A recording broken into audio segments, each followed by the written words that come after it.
Hello, hello, hello, everyone. Good evening. Good to see everybody. Miss Justice, you're number one in here. Number one girl. God bless.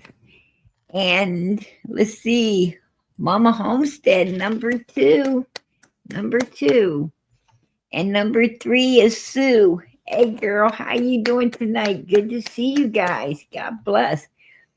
In Australia, number four. All right. God bless.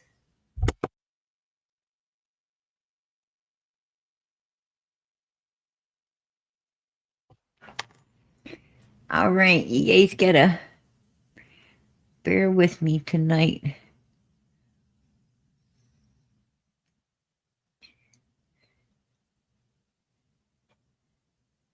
I'm trying not to miss anybody. Hey, Texas Blue, how you doing tonight? Texas Blue 22, how you doing? Patty Ponytail, there you are. Good to see you in here. I'm heading down. There's the legendary. How you doing, sweetie? And PG's little girl, there you are. Prayers for Brandy. Amen.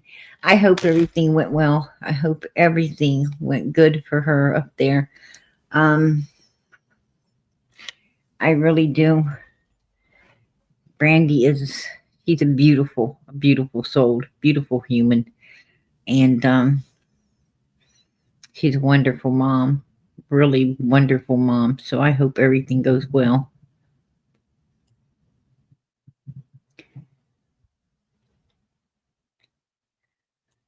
Hey, Pauline, how you doing? Lay 56. Lindsay, how you doing tonight, sweetie? 73, 73, 63. How you doing, Candy? Good to see you. I seen those purple hearts. They're so beautiful.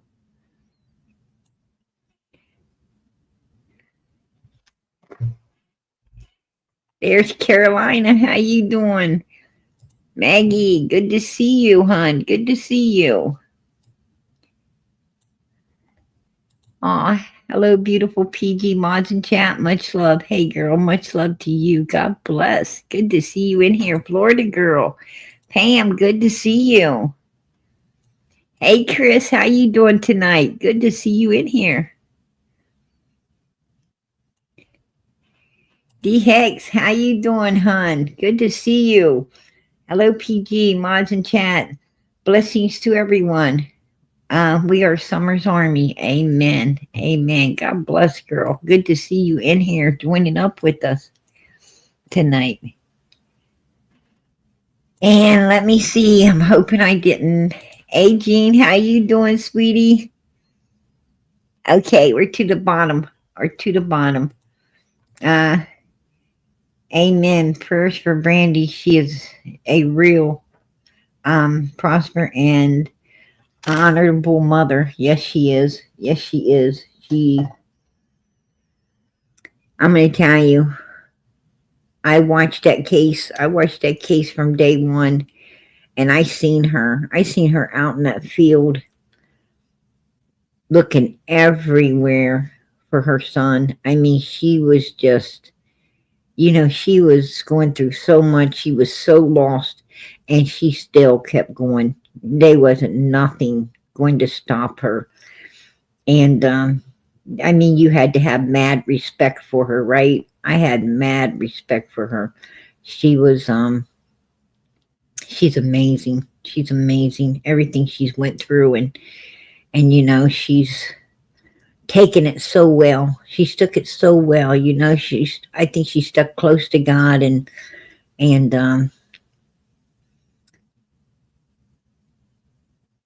really, really fought to hold it together. She fought to hold it together with everything she had for her son. You know, um, she knew she couldn't break. She knew she could not break because, he needed her so much, and she was there. She was there. She's still there. Even all the stuff she's going through right now, her personal life, she's still there for her children. And she's an amazing mom. Absolutely. I hope everything goes good for her. I really do. God be with us, right? And I think I think the best doctor there is going to be there helping, and that's Jesus Christ Himself. I really do. I think, I think that Brandy she deserves the best, right? She deserves the best. She deserves the best care. She deserves the best of everything. And let us pray that, that she gets it at that medical center, that she gets the best of everything. Amen.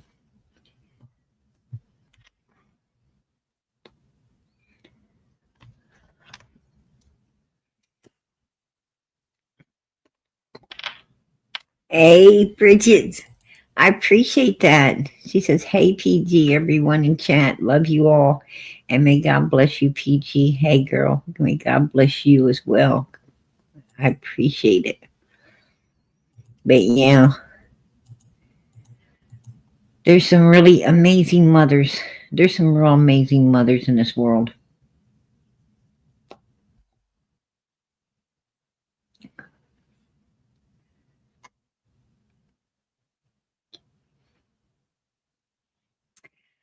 Um, I'm,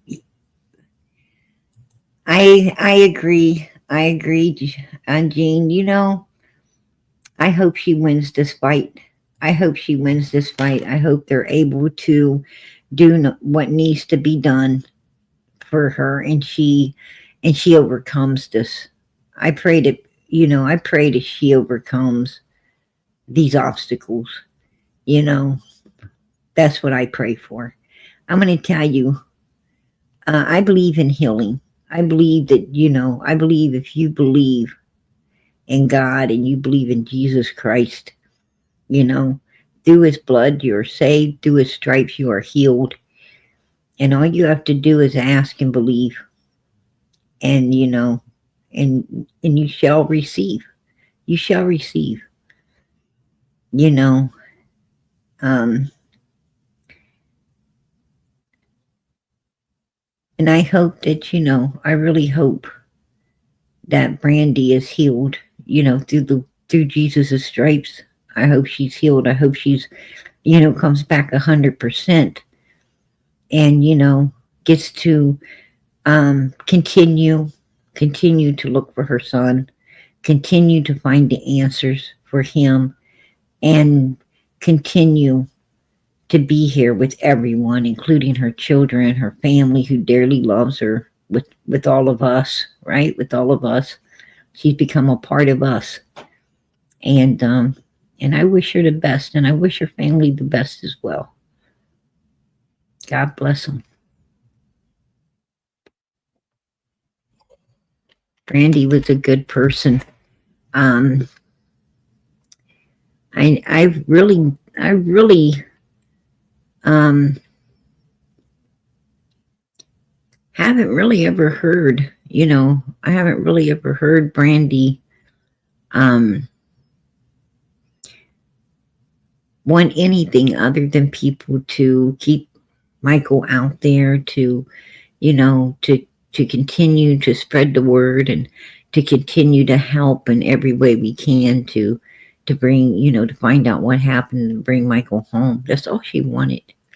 That's all she wanted. And a mother in her situation, I'm sure that's all they would want, right? That's all they do want. Um, she didn't come out here. She didn't come out here playing no games. She didn't come out here, um, looking for anything for herself. She was looking for everything for her son.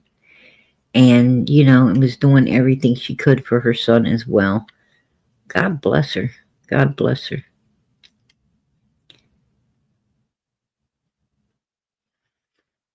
Right. Right. Don and Candace played a lot of games in Summer's case, which was really, really sad. They, a lot of people's played games in Summer's case surrounding her case, you know. I wanted to remind people tonight, about some things before I get into the interview, before I get into this interview that I've got for you guys to hear. I'm starting to play out, I'm starting to play out, um, all the hours of talking to Fred Hill. So I'm gonna let you guys start hearing, over the next few days, you'll be hearing, what we talked about. You're going to be hearing, all the things we talked about, and you be the judge. You be the judge.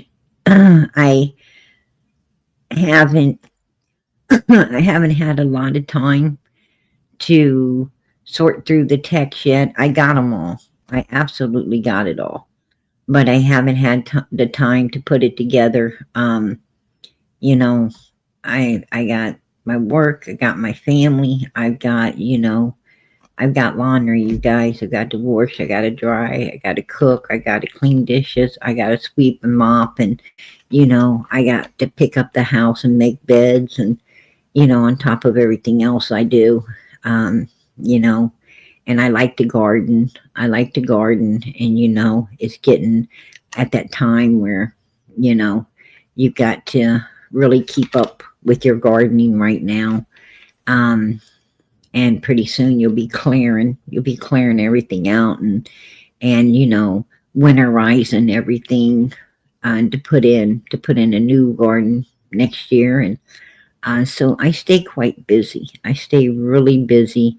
I try to spend a little more time with my kids right now, um, beginning of the school year and everything, and they need you. Your kids really need you, you know, at the beginning of a school year. They need you more than any other time, right? Because they're starting they're starting into, new grades, and they got a lot of stuff going on, and everything's turned upside down. You got to get back in the rhythm of everything, and so I'm staying really busy at this particular time, but um, I'm doing all I can, and I have started putting, you know, the the the phone calls, the phone calls, and content.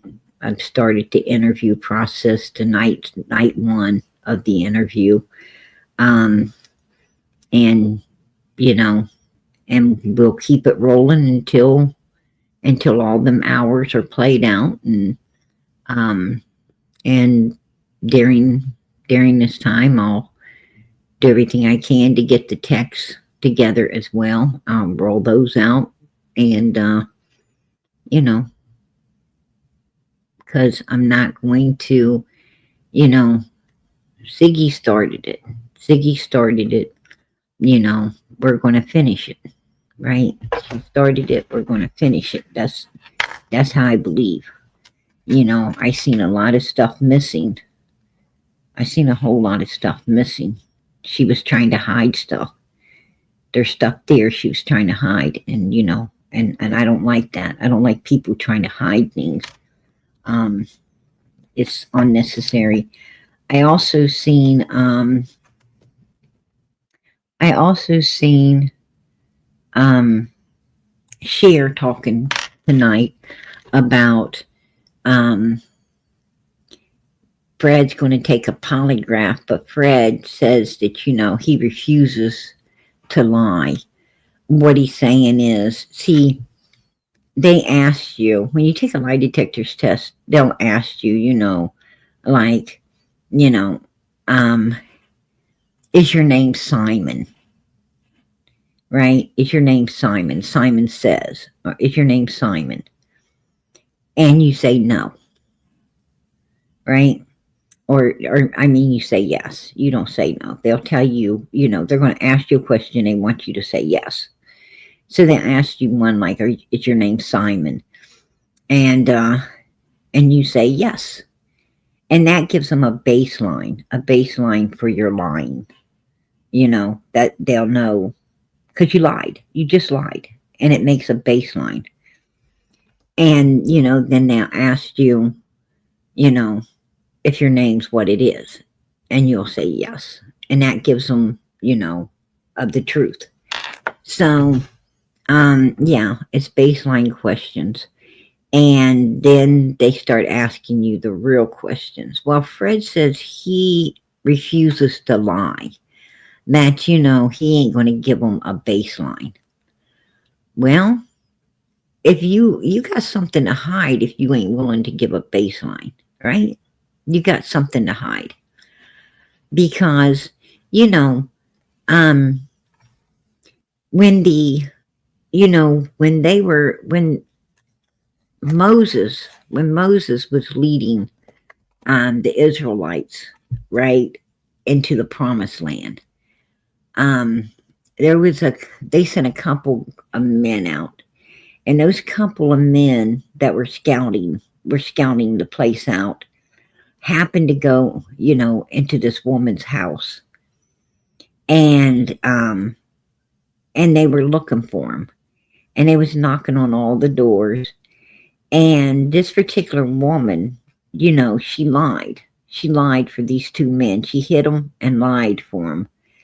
And for the exchange of that lie, when they came back, you know, they told her to hang, this string in the window. And when they come back, that particular house will not, they'll remember her and her good deed. And that house will, everybody in that house will be saved from, the wrath that's going to come upon that particular place.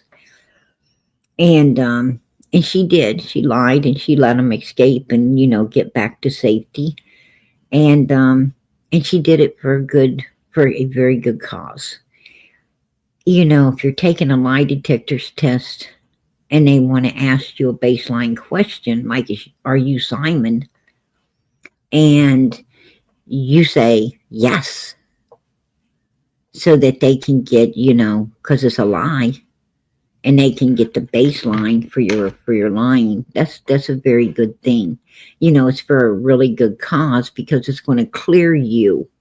It's going to clear you, you know, of any wrongdoings.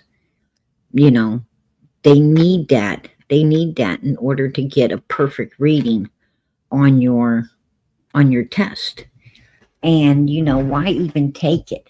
Why even bother to take a lie detector's test if you're not going to do it righteously? If you're not going to allow them to get the baseline, you know, um, for the test, without the baselines, the test ain't really no good anyway. So you're just wasting your money, to be honest. And the only way I wouldn't want to do the baseline is if I want to screw the test up. you know, if I want to screw the test up, if I got something to hide and I don't want the test coming out anyway. Um, so I think why take a lie detector's test? You already got your answers, in my opinion. When it comes to Fred, if he ain't willing to, do the baselines the way it's supposed to be done, everything the way it's supposed to be done to get an accurate reading, then we got an accurate reading already. Just saying, you know. I like to work smarter instead of harder. That's just my opinion. I don't need him to take a lie detector test if he isn't going to do it correct. If he's refusing to do it correctly, I don't need his test. I wouldn't waste my money. If I was Cher, I wouldn't waste my money, unless he was going to do it right.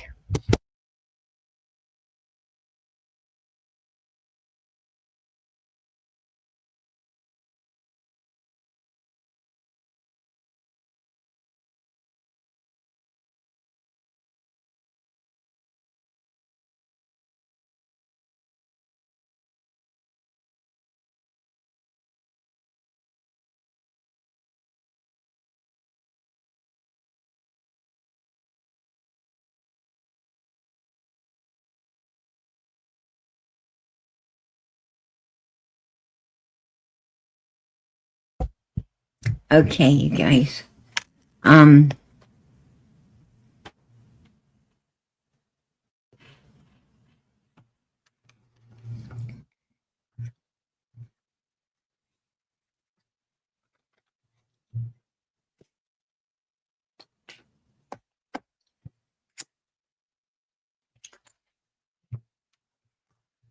Oh, there's Molly. Good to see you, Molly. How you doing? God bless, girlfriend. God bless. Good to see you in here. But yeah, if he isn't willing to do it right, that just, proves that he's got all to hide, right? Nothing to gain, everything to hide. That's my opinion. I wouldn't waste my money. But I also wanted to, tonight I wanted to remind you guys of some things. I wanted to remind you, of how let's not forget how Ben Hill Road operates down there, and let's start with this mother. Let's start with this mother. Whatever mom likes, pretty much what we talk about. And I was like, what's Summer doing? She's like, oh, she fell asleep. I was like, oh, how's she sleeping? And when I look back, because I'm driving, and I look back like this, she had her arms up like this, like her daddy sleeps all the time. Do you see how she's watch Candace's face? I'm going to try to catch it. I'm going to try to catch it so you guys can really see it. And I was like, what's Summer doing? She's like, oh, she fell asleep. I was like, oh, how's she sleeping? And when I look back, because I'm driving.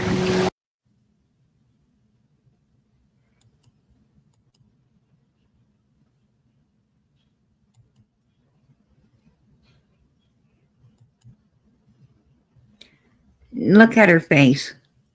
Look at her face. Look at her. How she's trying, she's sizing him up.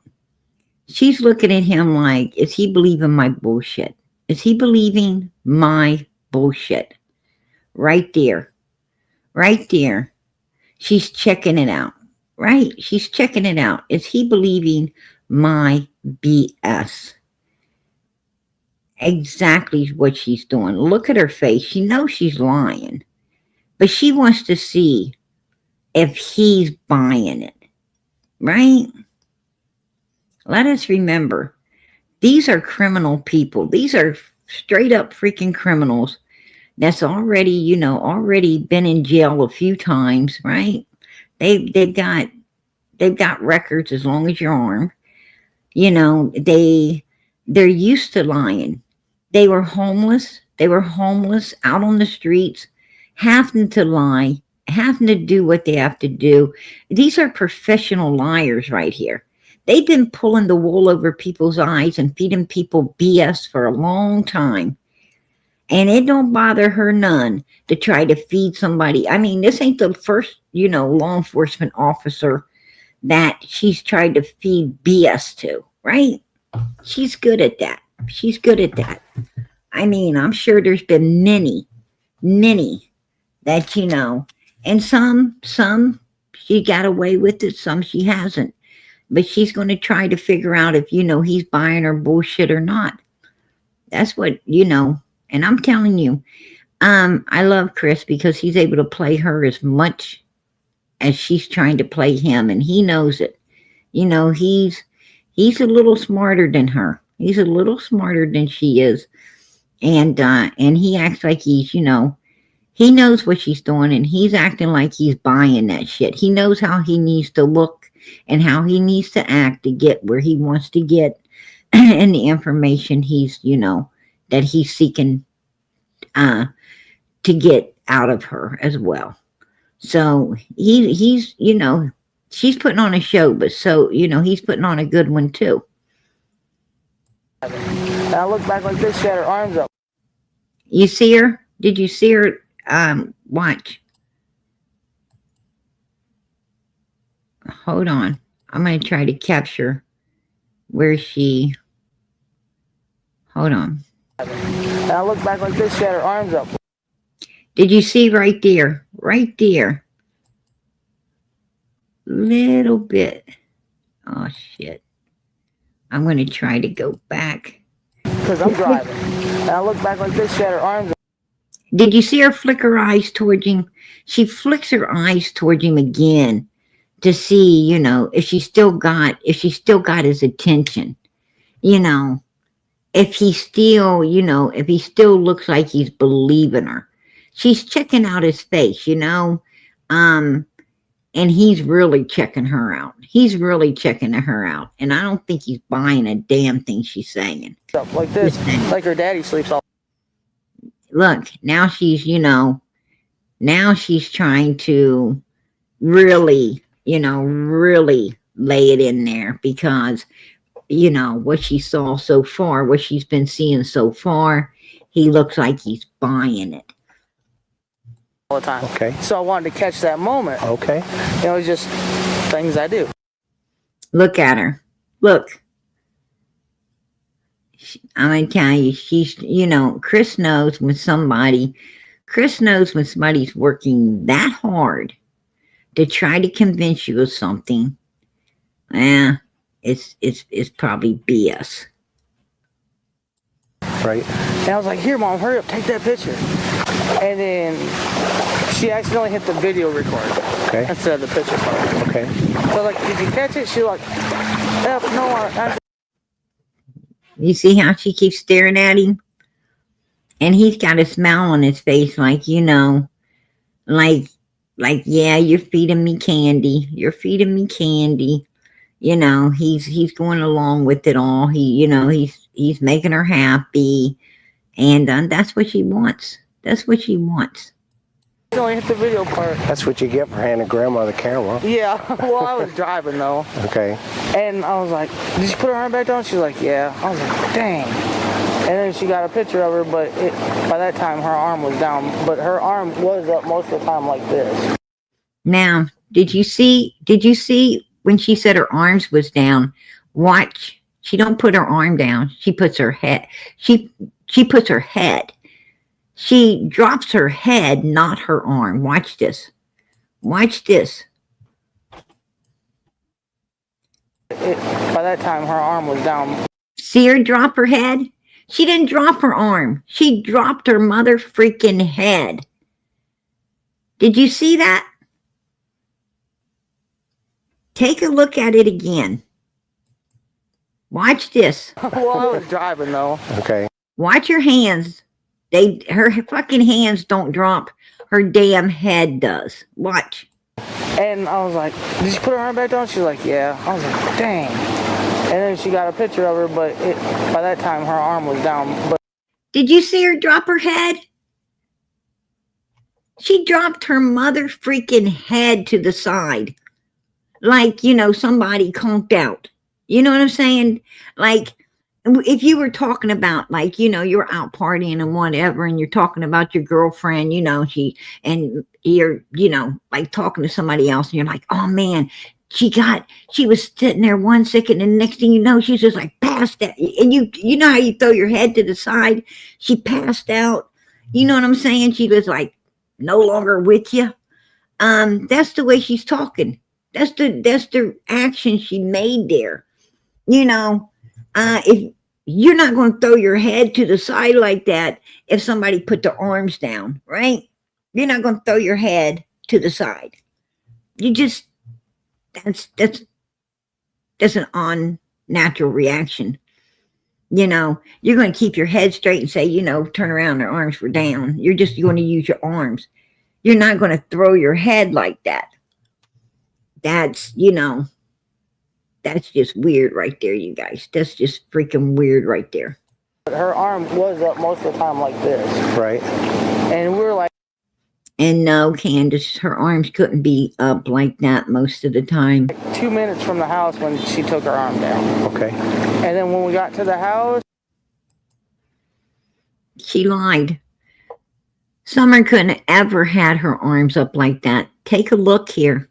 Her arm is pinned in with a milk jug, and the milk jug is pinned in from a box on the floor. There's a box on the floor that's holding this milk jug in place, holding Summer's arm, her arm and stuff there, is holding her. It's got her pinned in there. They jammed the milk jug into her arm right there to keep her stabilized in that position. There's no way that arm could have ever been over her head, period. Absolutely not. It could not have happened. That's BS, Candace. BS.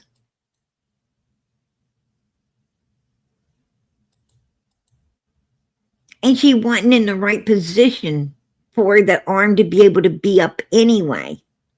She couldn't have done that. Her head is against the milk jug. Her head's against this milk jug. She's laying at the wrong angle to have had her hands up over her head like that. Neither one of them arms was ever over no head. Trust and believe me.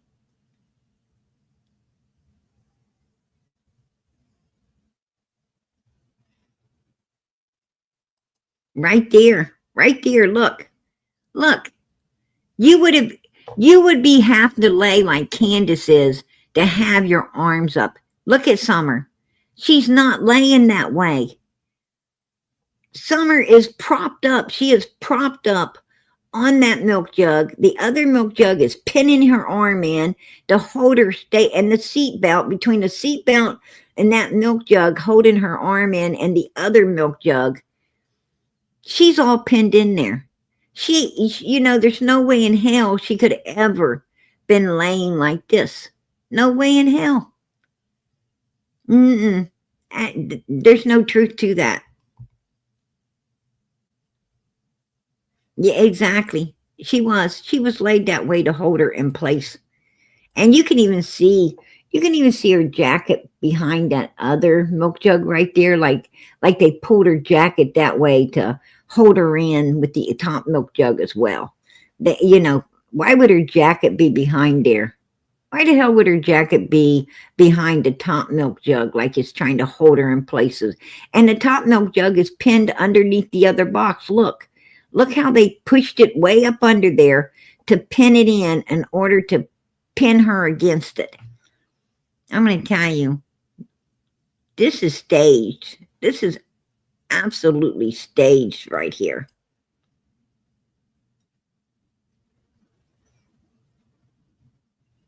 Candace is such a liar. No way. Look at the top milk jug pinned underneath the box right there. You can see it pushed underneath it. I mean, they really pushed it in there. And Summer's little bit of weight would not push a milk jug in that far. No way in hell. And the bottom milk jug is pinned in as well with the box on the floor. It is totally pinned in. This is what these people, who and what these people are, right? It's who and what these people are. They're liars. They're absolute liars. But we're not done. Because you got good old Andy. Explain the dream. Do you ever have a dream and you feel like it's real, but you wake up and you're like, was that real or was that a dream? And then down the road, you get down the road a little ways and you wake up and you're like, wait, I had that same dream. And then maybe something happened that day that was in that dream. No. And maybe something happened that day that was in that dream.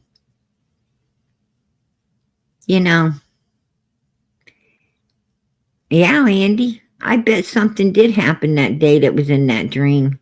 Because you and I both know you weren't dreaming. We both know you wasn't dreaming. Right? You wasn't dreaming. You absolutely was not dreaming.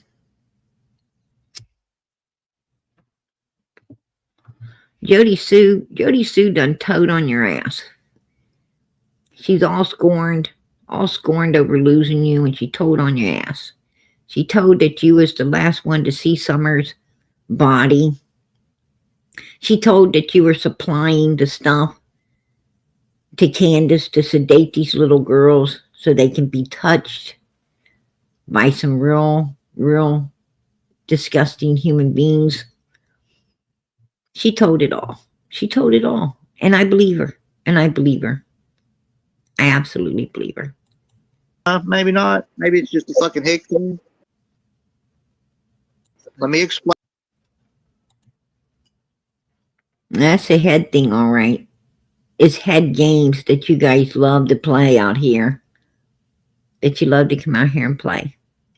That's what it is. I have said this since the beginning to people that made a difference. That I've told people about having the dream that I've, in the open grave. It's been told. It's not a lie. And I have. He had a dream of seeing Summer. He had a dream of seeing Summer's online body, right? And now he has the second dream. He has another dream of a graveyard.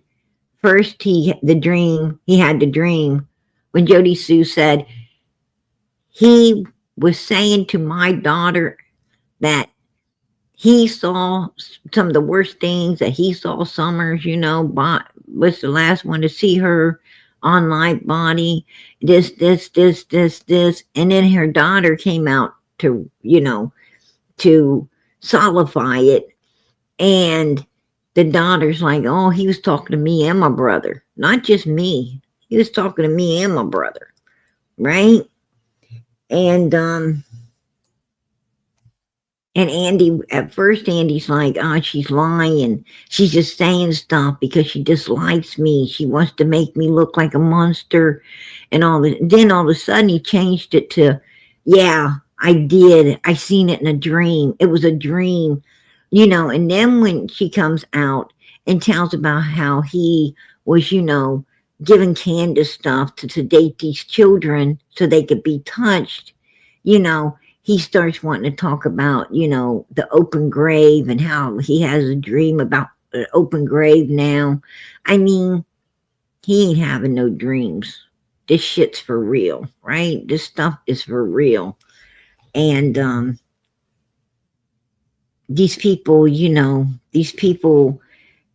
want to tell the truth, but they want to,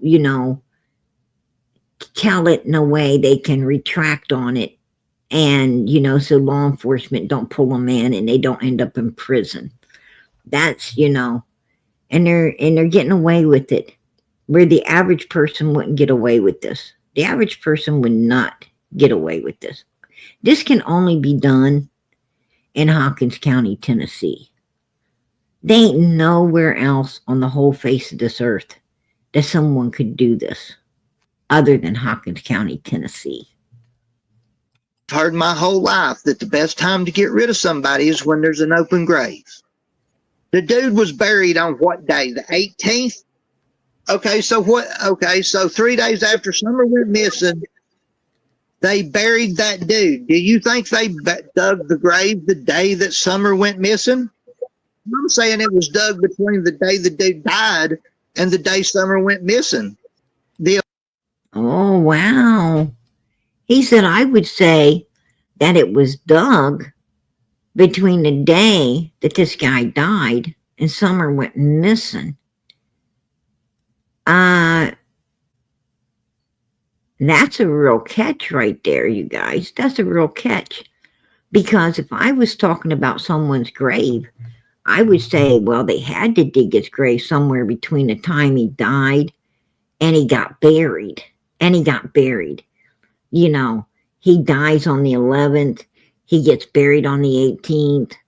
I mean, somewhere in between there, I don't know. I wouldn't know if, I would say, I don't know if the grave was dug on the 15th or the 16th, or the 13th or 12th. I don't know when they, exactly when they dug it, but they probably had to dig it sometime between the day he died and, the day they buried him. And I don't think, until someone dies, they don't even call a funeral home, right? Because they don't know when he's going to die. So they're not going to call a funeral home and set up any arrangements until he is passed away, right? And that's when you make arrangements over at the funeral home for the person to be picked up and, and the proceedings start to go into action, for the burial and all the stuff. So they wouldn't even have called a funeral home until the 11th when he passed away.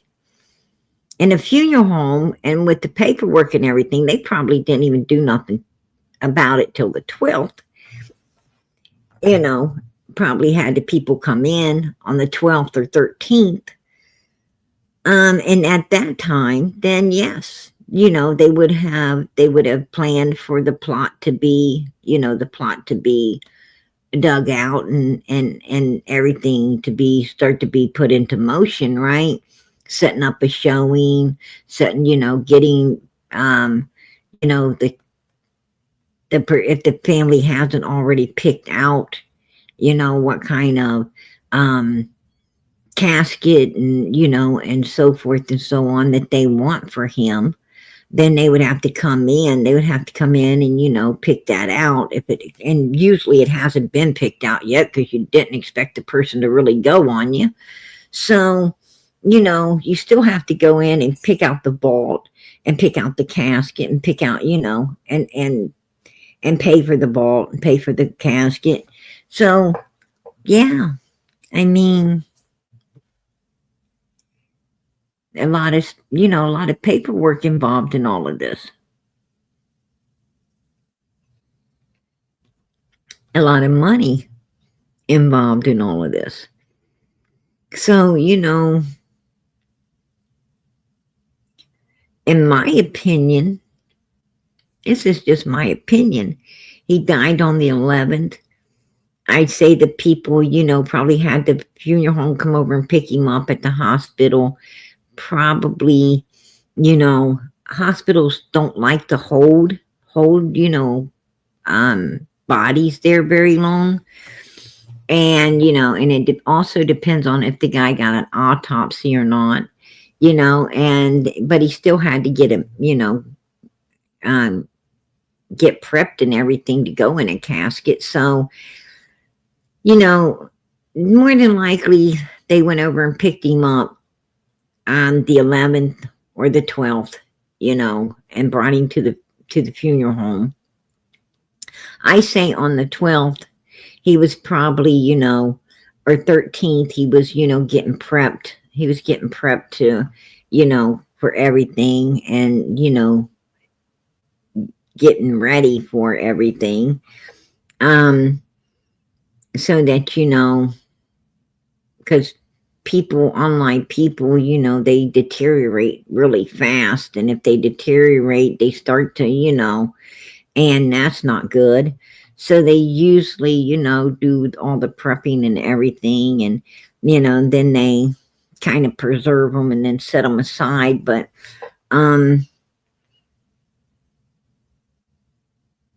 it makes me wonder because they held this guy up.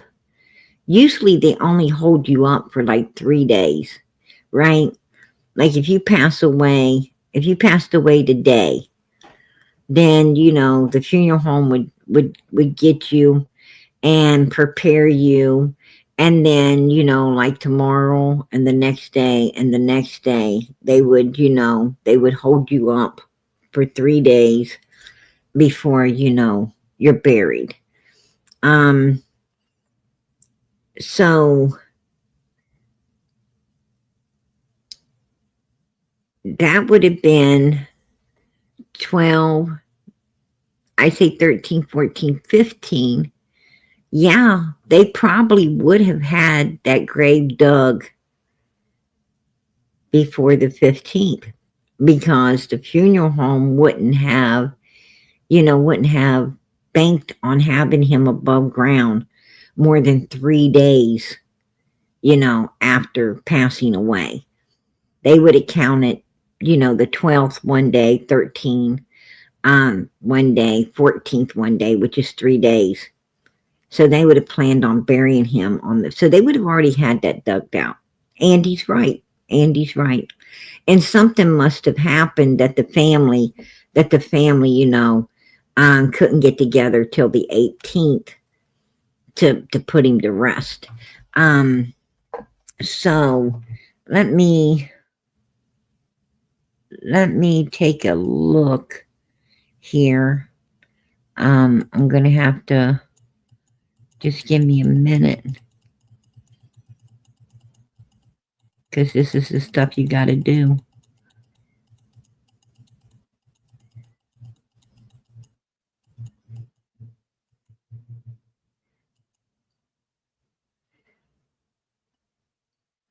Okay, he was laid to rest on a Friday.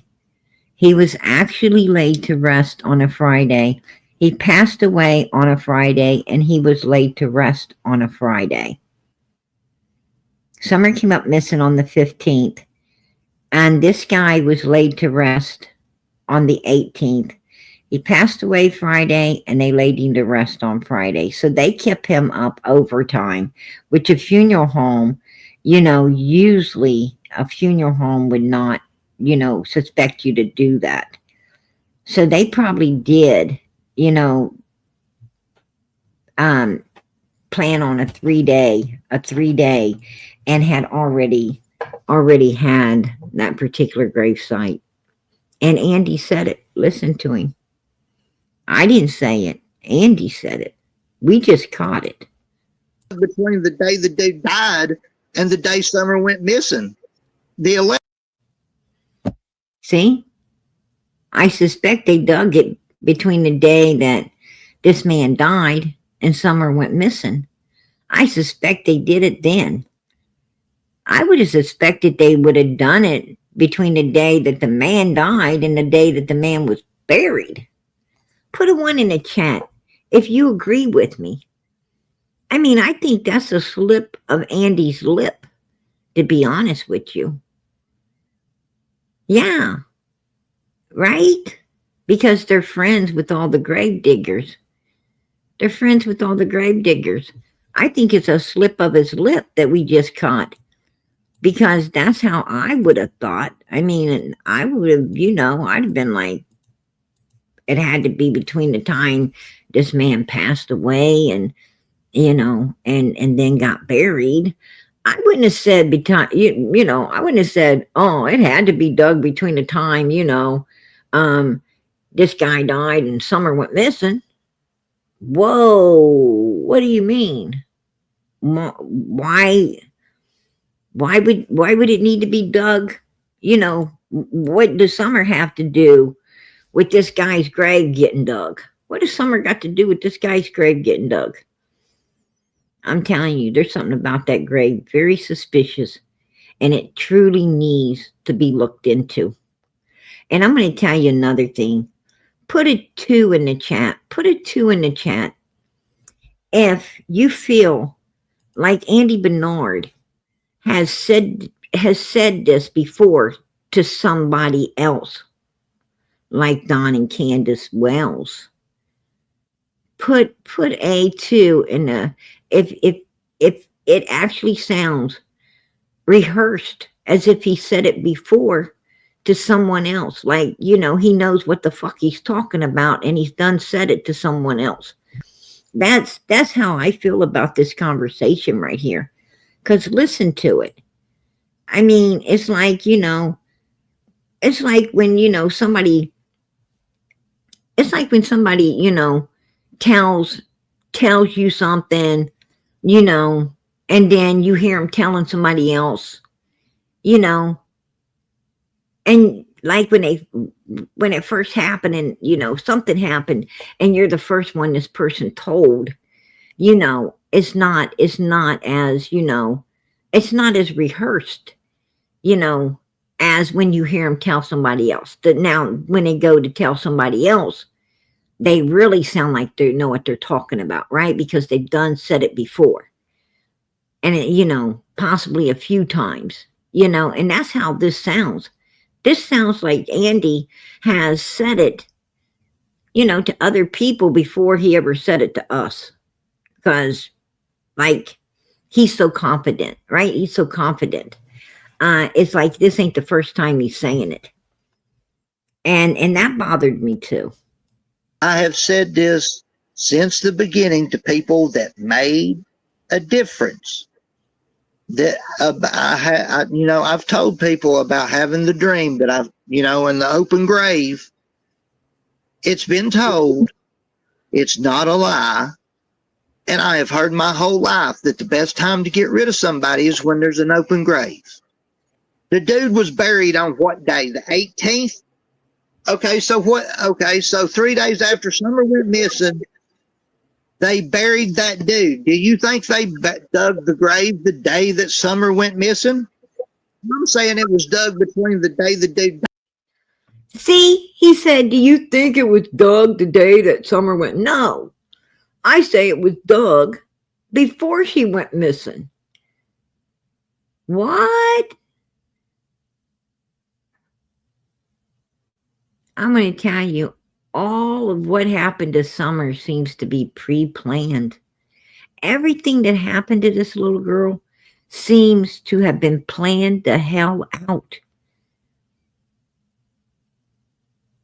Don firing his co-worker, driving the Subaru for an extra alibi, firing his co-worker to blame it on, them using Grandma's knee to go into Kingsport to pick Hunter up so they could actually go to that horse pond, leaving all the boys at home, right? When they haven't done that before like that, except the time when, that we know of, other than the time when Dudley seen them taking Summer somewhere, Don and Candace taking Summer someplace, all passed out and leaving the boys behind. He couldn't understand that either. But, and on this particular day, they take Summer, leave all the boys behind. I mean, it wasn't like Summer and Candace was going to go in the hospital with Grandma and they didn't want a bunch of kids in there. Candace planned on staying in the vehicle. So, there was no reason to leave all the boys home if you're going to be sitting in the vehicle, right? You could have brought all the kids with you. You could, drop Grandma off. You guys could have went and got a breakfast sandwich. You can get breakfast sandwiches, 2 of them for like $3, right? You get 2 breakfast sandwiches for $3. $6 would have got all the kids a breakfast sandwich. They could have gotten, a couple pops and split them, and had something to eat while they waited for Grandma to come out. There was no reason to go to Hunter's or even call Hunter or be around Hunter, and I would suspect that a teenage boy during the summertime, school just letting out and everything, and him liking to stay out with his girlfriend real late and not coming home till, 12, 1 o'clock in the morning, or maybe not at all, from, staying up the whole night with his girlfriend at his girlfriend's home or whatever. I would say that this teenage boy was very much accustomed to sleeping till 12, 1 o'clock in the day before he got up and, started getting ready for his girl and her mom to come pick him up and start hanging with them. The party don't start until, 7, 8 o'clock anyway. So, there's no reason to be up doing anything too early when you're a teenager, and especially if you plan on staying up to, 2 or 3 o'clock in the morning again, out with your girlfriend and then on the phone the rest of the time before you go to bed. So what is he doing up? What the hell is he doing up waiting on Candace to come pick him up? Why, when she texted him, why did he call her, why did he call her back? Right? He calls her to come get him. They didn't want, I mean, in today's world, people just text, right? Nobody makes phone calls. It's just like they text you, you text them, they text you, you text them, they text you. You know, it's all text. Nobody calls anybody unless you don't want, you don't want no text, something that you don't want being seen in no text. Then you make phone calls, right? Then you make phone calls because you can talk about stuff that ain't going to be picked up by no text. What I'm saying is, if you're having an affair, with your boyfriend's best friend, right? And he's texting you, hey, what's up? Where is so and so? What's going on? But you're gonna be like, so and so is here or there or whatever. So how's your day going? And then you're gonna make the phone call, right? Because you don't want no text with that guy saying, hey, want me to come over since he's gone, You want me to come pick you up, baby? Oh, sure, honey, come pick me up. You want that in text? Hell no, you don't. You don't want that in no text. So you won't be texting it, you'll be calling. And that's what they done, right? That's what they did. They text or called. Hunter said, no more text, I'll call you. We don't know what they said during that phone call. What we do know is Candace takes Summer over to Hunter's house, goes into Hunter's house. And Allison's supposed to have been asleep. But Allison said, she asked me if Hunter could go fishing. She asked me. I thought that Candace didn't speak with Allison. But Allison's slip of the lip said she asked me. She came over with Summer and she asked me, could Hunter go with them to go fishing?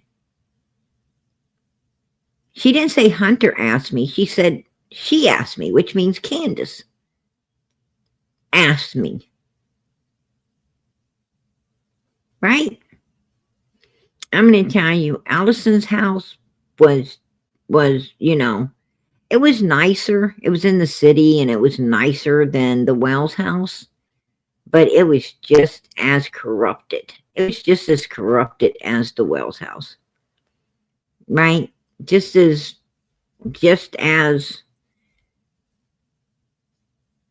corrupted as, the people there were just as evil as the people up on the hill. That's what I'm trying to say. I mean, Allison's place wasn't a church. It wasn't on a church parking lot, right? It wasn't no church. There was all kinds of horrible stuff going on at Allison's place all the time. You got those kids bringing in, like the one lady said, they took my daughter in their house while me and police were running everywhere looking for my daughter, begging. I'm crying. I'm worried. My little girl's missing. I'm freaking out. I don't know where she is. I don't know what happened to her. I have no idea. And the whole time she's in Allison's house being hidden away from me. And of course, Allison's going to act like she didn't know. But you know what? There ain't going to be nobody in your house that you don't know about. There ain't going to be anyone in your house you don't know about. That's just my opinion. You're going to see something. You're going to know something. You're going to hear something.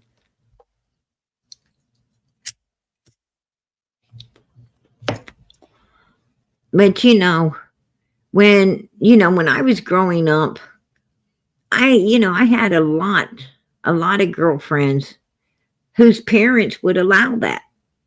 I mean, they would literally go, to the door and say, you weren't there.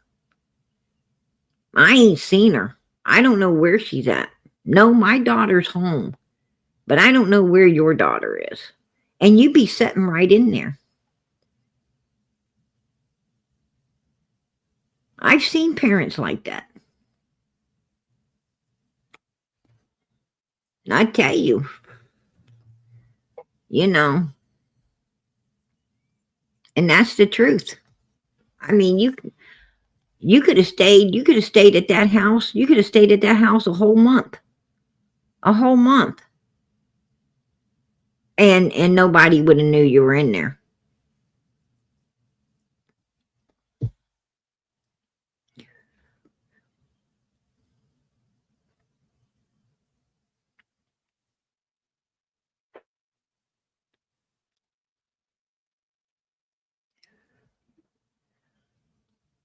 Oh, Bridget, I appreciate that. God bless. You're so sweet. But yeah. But you heard him. He said he knows. He knows that dang grave was dug before Summer. Before Summer went missing.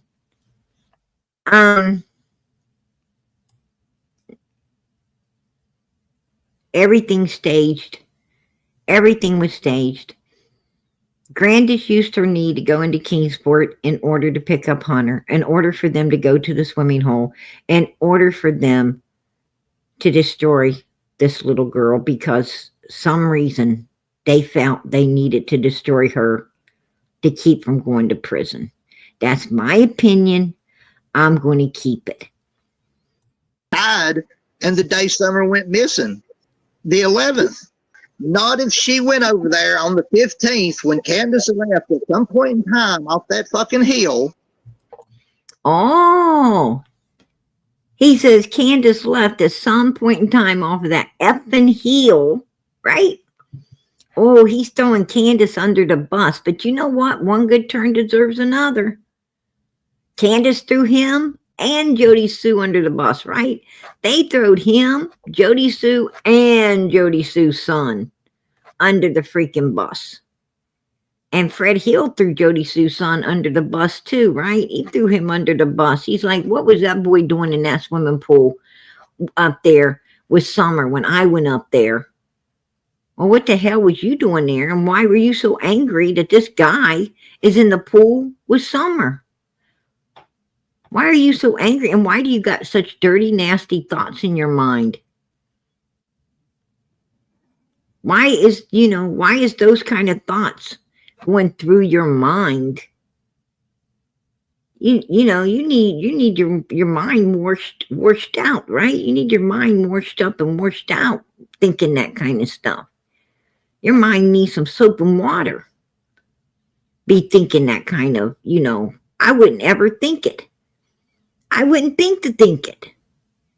Right? I wouldn't even have thought to be thinking it.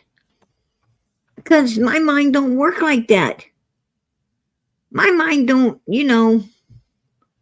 my mind doesn't, work in that fashion. And I thank God it doesn't. I thank God it doesn't, to be honest with you. I mean, I got to truly see something. Like, I got to see something. You know what I'm saying? I'm one of those people that I'm not going to stigmatize somebody with that, with that kind of stuff, unless they give me probable cause to believe it. You know what I'm saying? I would have to see more than two kids in a swimming pool splashing around having fun on a hot day. I would have to seen a lot more than that. Right? Like, I would have had to see, this boy rising to the occasion, unnaturally arising to an occasion in there, with the little kid in the pool with him. If I started to see something rise to the occasion, I would be like, whoa, this ain't right. But, if I ain't seeing no rising to the occasions, not going to be, and I didn't see no handsies on handsies. I'm not going to think nothing about it. Just two kids in a pool on a hot day having fun. I don't know where the other kids are. Maybe, maybe they've been out here all day and went in to shower up and get dressed. Maybe Summer's waiting to go in and take her shower after her brothers get cleaned up. Maybe this guy is just hanging out, waiting for somebody to come out to watch over because nobody is. I don't know. I don't know what's going on. But I'm not going to be standing there huffing and puffing, wanting to know why this guy's in a pool on a hot day, splashing around with another kid. I'm not going to want to know that. I think I know the answer. It's mother freaking hot out here. These people don't have all the commodities that most people do, like big old AC units, keeping everything cool so that they can, stay inside and not sweat. You go inside that house, you're going to be sweating, right? You're going to be wanting to jump in the pool or to jump in a cool shower because the heat is unbearable during the summer months. And the humidity makes it even worse. So I'm not going to think nothing of it.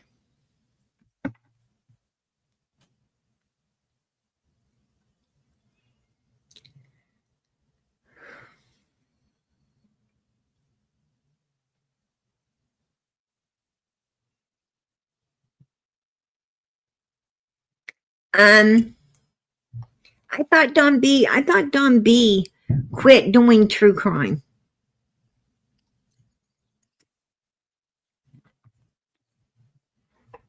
Is he back? Brian, is he back doing true crime now?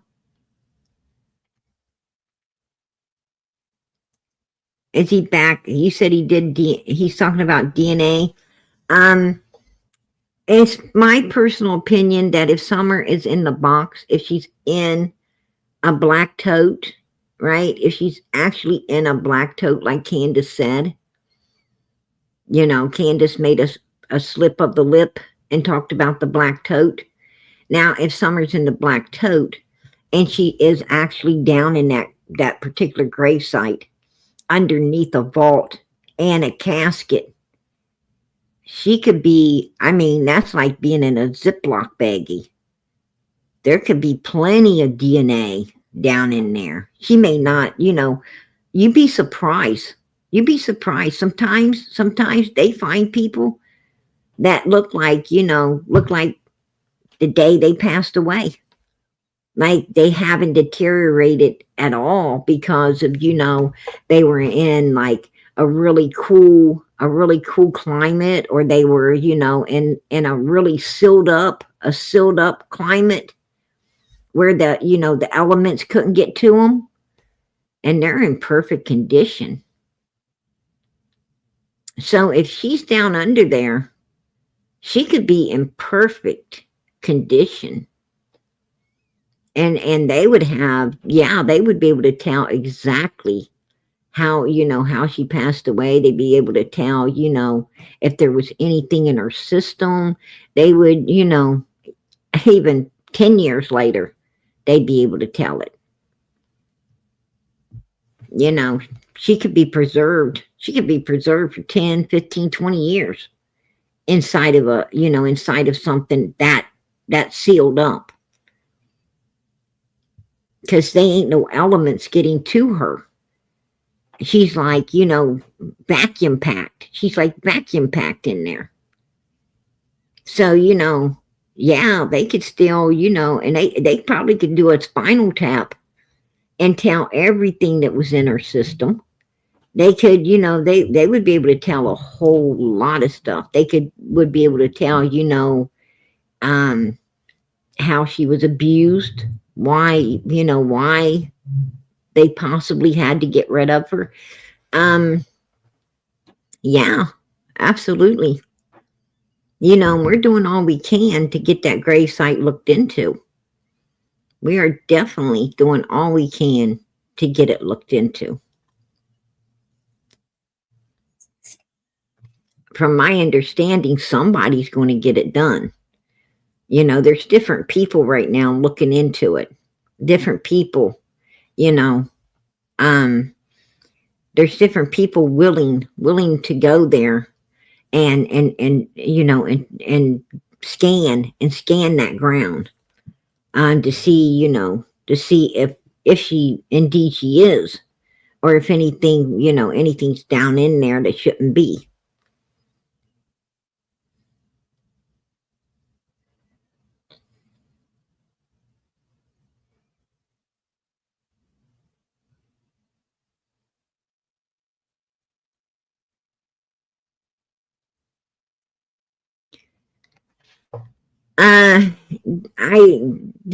Allie does not believe that Summer wandered off.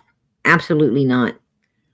Pruitt came out and said with his own mouth early on that we went back, we did a deep dive search. We did all the searches beforehand.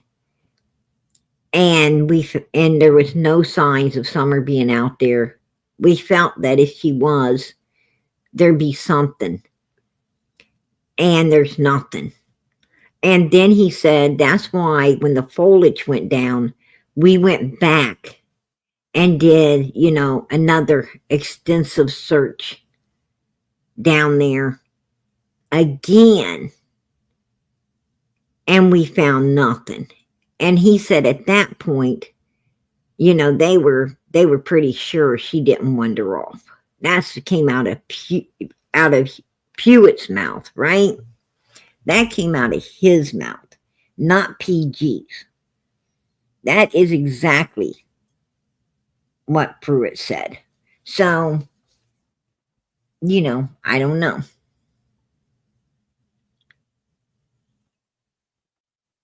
And Ronnie Lawson said, no signs of an abduction.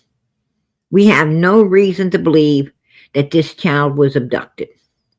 There is no signs of it. Oh, that's telling you that law enforcement don't believe she got abducted and she didn't wander off. There you go. They don't believe that. I'm going to tell you.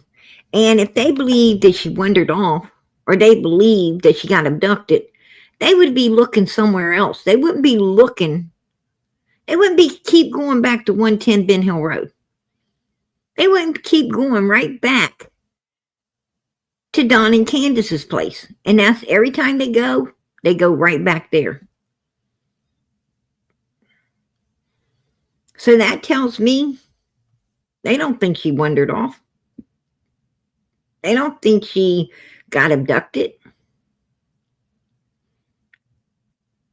They believe that she's somewhere right there in that area, and these people had all to do with whatever went down.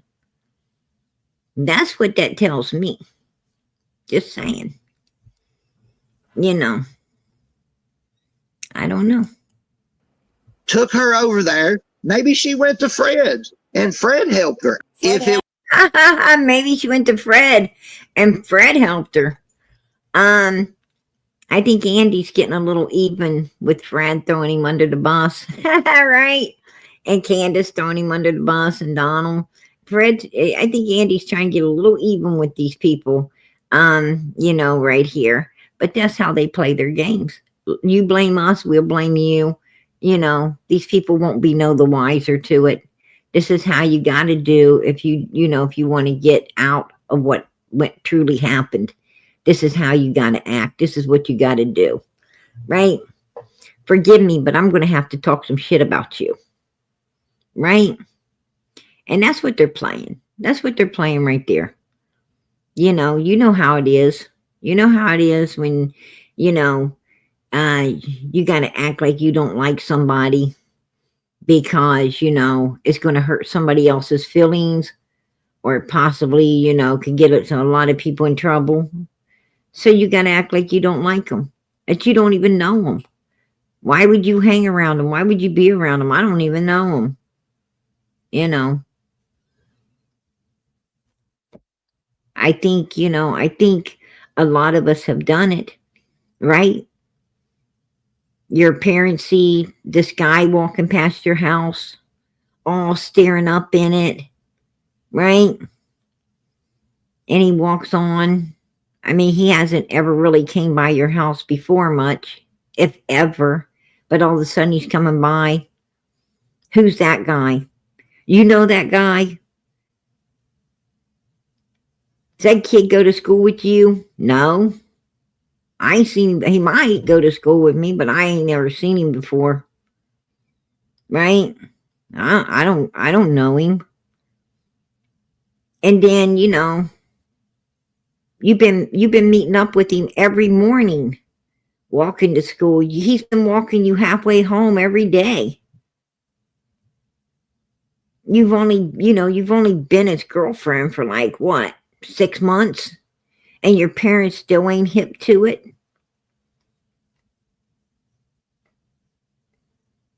They just can't figure out why he keeps walking by the house though. But you got to deny him. Because if you don't, you're probably going to get in trouble. Because your parents always think you're too young to be around guys. Right? You better not be being around guys. You're not going to say, oh yeah, that's my boyfriend. You want to call him up here? That'll get you put in your room. Right? You got to be home right after school now, and you got to stay in your room. Your parents got to keep an eye on you.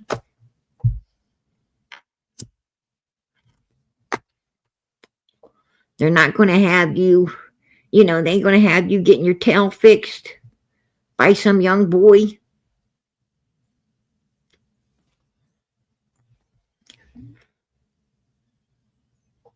We all know that game of deny, deny, deny. You hang around with a bad crowd, your parents go, you're going by and your parents sees them. Do you know them kids? I don't know them. You better not know them. Are you my parents or their parent? Why do you care what they do? I'm sitting here. If I knew them, wouldn't I be out there? But you are out there. You're out there when it's safe to be out there. When you think you ain't going to get caught being out there. You're out there. But you have to deny. And that's exactly what's going on here. Don and Candace throwing certain people under the bus. This, and Andy's throwing certain people under the bus. And Fred's throwing people under the bus. But at the end of the day, they're all meeting up at the Burger King talking. Because they're really friends. They're all on Facebook talking because they're really friends. They're on phones, Facebooks, other forms of social media. Like Facebook ain't the only form of social media. All of these people are, they all know one another. They've been knowing each other for a long time. And when the shit all went down, they needed to, dissemble. They needed to unaffiliate themselves.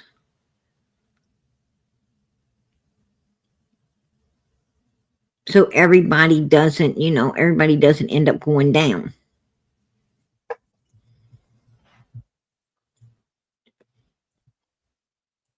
was open on the 15th, all she would have had to do is go over there and dig down just a little bit more, put her in. She would listen to him. Listen to that statement. All she would have had to do is go over there and dig down just a little bit more. So he already knows the grave's dug. He slipped up when he said, I'm sure they dug it between the time the guy died and Summer went missing. What? So that tells us the grave was dug. Now he's telling us all they have to do is go over there and just dig down a little bit more, because he knows it's dug, and put her in it. And I'm going to tell you, I think he's already told, he has definitely had this conversation in the past. And I believe it was with Don and Candace and them. I believe it was with the people who put Summer there. I just feel that she is there, and I don't know what's taken law enforcement so damn long to find her. There, cover her back up. When they brought the vault in a few days before they buried the dude, the concrete vault would have been set on top of it, and nobody would have known no different. And we know who dug the graves. We know all that shit. So I don't think nobody would have paid any attention to if she was done in there the day of the 15th. I have said this since. Yeah, you said it from day one. There you go. There you go, you guys. How sad is it? How sad is it that one of the number one suspects is talking about right where this child is, but law enforcement won't take their asses over there and find out? How sad is it? Right? Like he said, they wouldn't have checked that grave, and a black tote wouldn't even have been noticed down in that black dirt. Right? It wouldn't have been noticed.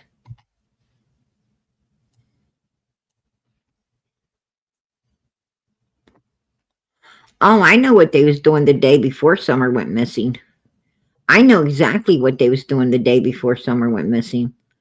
I tell you, Don Wells came in to Ben Hill Road like he does, got home, came through there early, and he saw Jackie Dobbs, and he talked to Jackie. And then he went up on the hill. And the next thing Jackie Dobbs knew, here comes Jody Sue and Andy descending down upon Jackie Dobbs.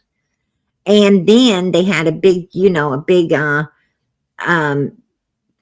verbal, kind of hateful exchange with Jackie when he was talking about, having the deed to that property and buying it and having the rights to be on it and all of this stuff. And they were, and they were being really ugly. And then Jody Sue decided, to try to play a little bit nice and, and try to talk him into, hey, you got something, but it's a pig in a poke and there's no way, no way to get to it. You don't have no right of way to get to it. And, you're going to have to, and all of the bullshit, because they done been up there moving all the freaking, the lines, right? The surveillance lines, they've been out there moving those, and then they put all the tires, and all the bullshit. I mean, they was waiting for whoever bought that property to show up so they could really mess them up, right?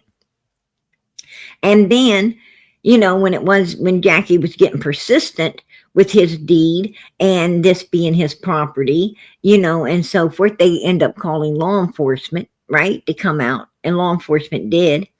And most law enforcement would have done what's righteous and said, hey, this man owns this property. He's allowed to be on it. You can't block his right of way to his property because somebody else lived there before and they was able to, get through, and he's going to have to be allowed to get through with. But no, law enforcement didn't do that, because that ain't how law enforcement is. Everybody knows everybody, and law enforcement is for that everybody knowing everybody instead of the one that they don't know, right? Some outsider. They see you as an outsider. I mean, this is some real backwooded law down there. So the law enforcement, sends him off. I don't know what you're going to do. You can't be here. You're going to have to, contact whoever gave you this deed and work it out with them. I don't know, and so forth and so on. So Jackie gets in his, his truck, and he takes Alvis and he hauls it to, going to a hotel. And Jody Sue wants to act like, some savior, and here's some addresses. There's a hotel here and a hotel there, and some close ones and so forth and so on. And Jackie, goes and finds his own, right? He goes finds his own hotel, thank God.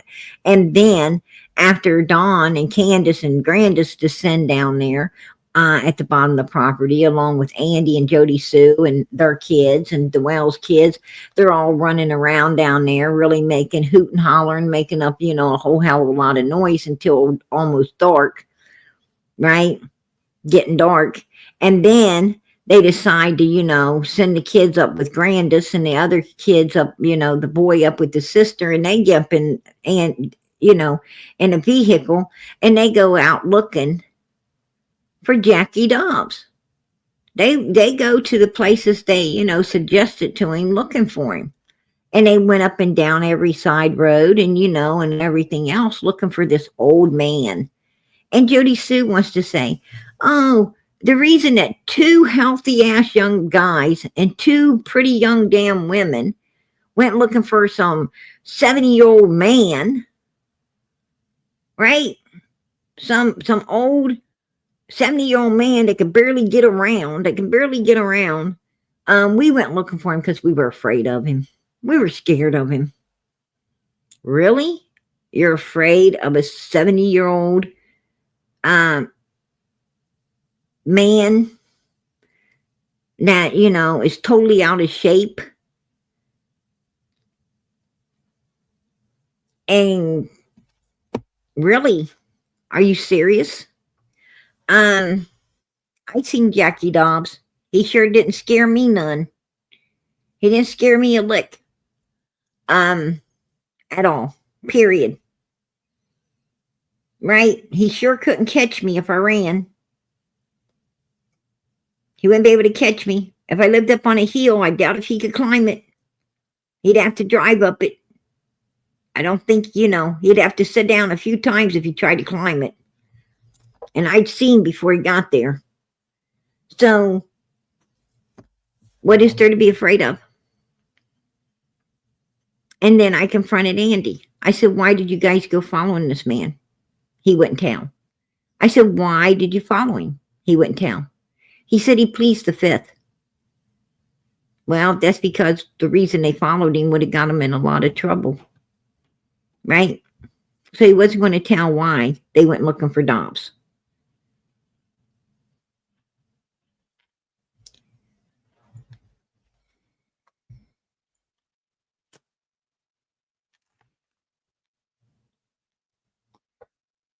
So, I think if they would have found Jackie Dobbs, and Jackie Dobbs be in jail right now for Summer Wells. I think Jackie Dobbs would be trying to get out of jail on the case of Summer Wells. That's my opinion. I'm going to keep it. I think that they went and they planned on planning, probably was going to plant something somewhere around that area where that man was.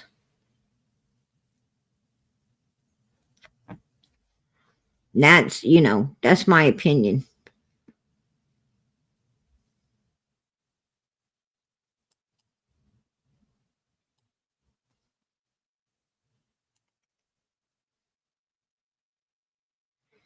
Oh, yeah, he definitely was cheating on Jody Sue. I mean, oh, yeah. I mean, he flew off of that hill, boy, right into the arms of another woman. They wasn't no woman. There wasn't no woman just waiting for Andy to fly into the arms of. He had to be flying into the arms of that way before, before he left permanently to fly in the arms of it. Right? You don't go flying in the arms of somebody you don't know. Like, baby, just take me, let me live with you, we're going to get married. Really? Wouldn't that be weird? Wouldn't that be weird? No. He had to be flying in the arms of that long before he left Jody Sue for it. Just saying.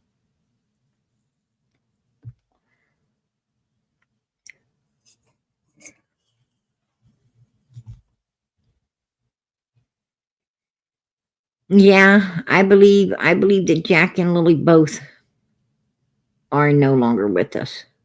You know, we got Emmanuel, we got Jack and Lily, we got Sebastian Rogers, we got Summer,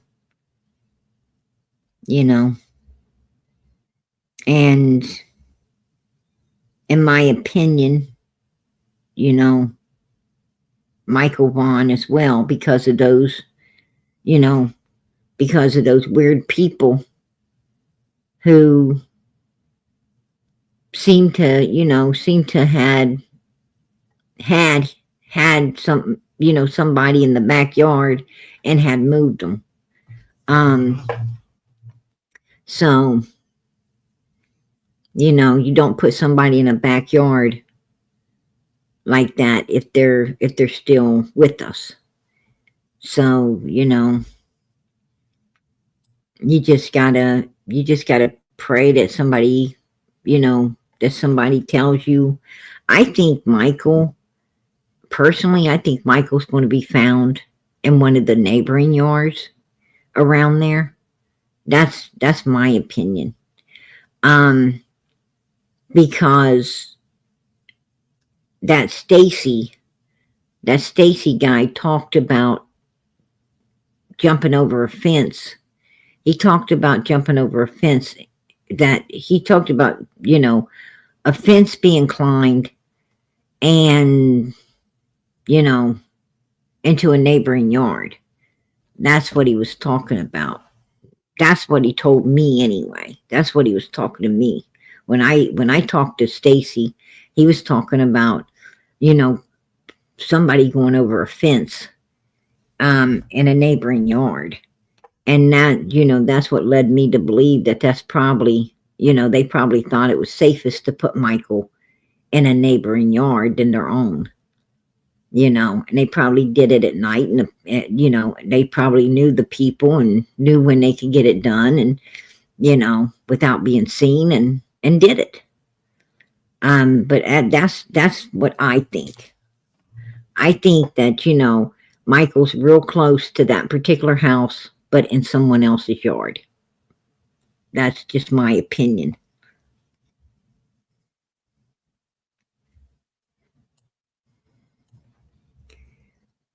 But anyway, you know, you got Candace, you heard her lying. You heard her lying. You got Andy playing games, Candace playing games. I mean, all these people are playing games in this little baby's case. In this little girl's case, they're all playing games. And, you know, and the people who seem to, you know, to learn something and know something about Summer's case. Hey, PG's little girl, I appreciate that super sticker. Girlfriend, I really appreciate it. God bless. God bless. I appreciate that too, girl. I must have missed it. I appreciate it. Oh wow. Number 2, number 3. I appreciate that, PG's little girl. Appreciate you supporting the channel.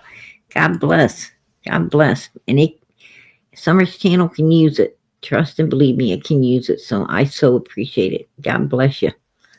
But anyway, you got all of these people playing these games, even Fred Hill, and he doesn't want to take the lie detector's test righteously, right? He don't want to do it righteously, so so they can tell if he's truly lying or not.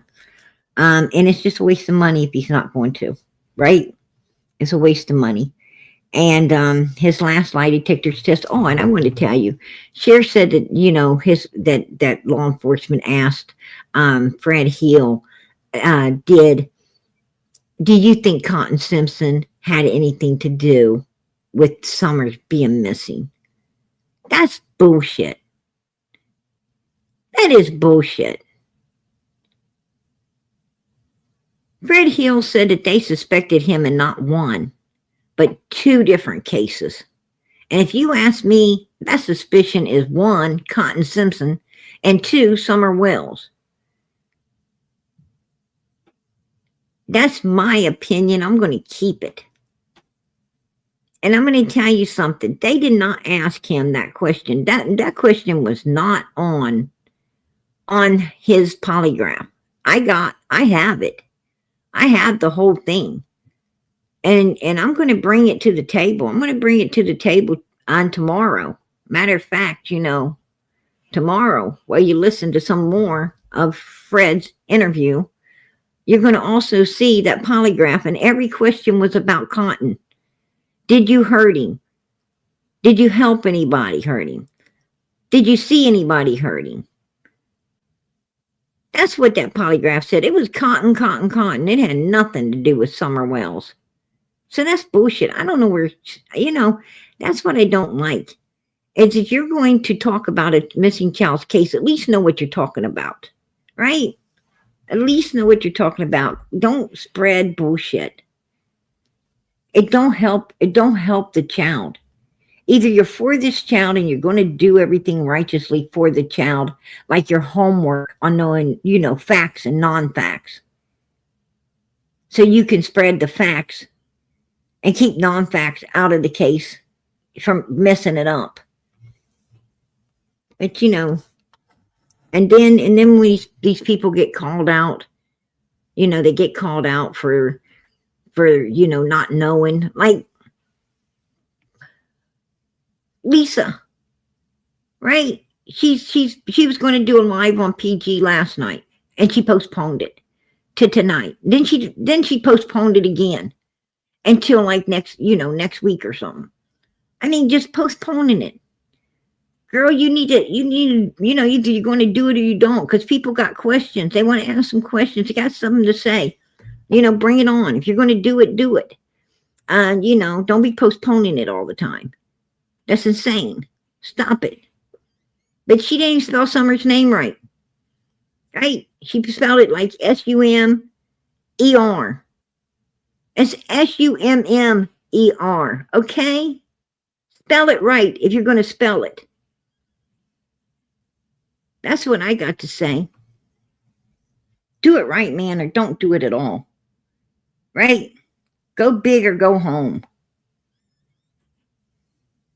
These people ain't got the facts right, and they're spreading stuff that don't need to be spreaded. And it just angers you. Right? They just need to stop. Hey, PG's little girl, your son-in-law, Dan, love, prayers. Hey, you tell him love and prayers to him too. God bless. I love you guys. You know it. And I appreciate all your support tonight, girlfriend. I really do.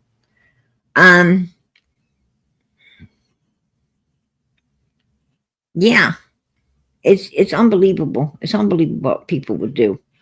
But the people who ain't willing to play games, and the people who saw things that, and wish they didn't and shouldn't have, but probably did, well, they end up like this, right? Roy Cotton told his mother about seeing Summer in the box, right? He told his mother, he mentioned a box, told his mother he saw this little girl in a box up at Fred's house, up at Fred's. Fred said Roy Cotton was on Ben Hill Road, June 15, 2021. Remember that? Put a 1 in the chat. You remember he said that Roy Cotton was there on the 15th?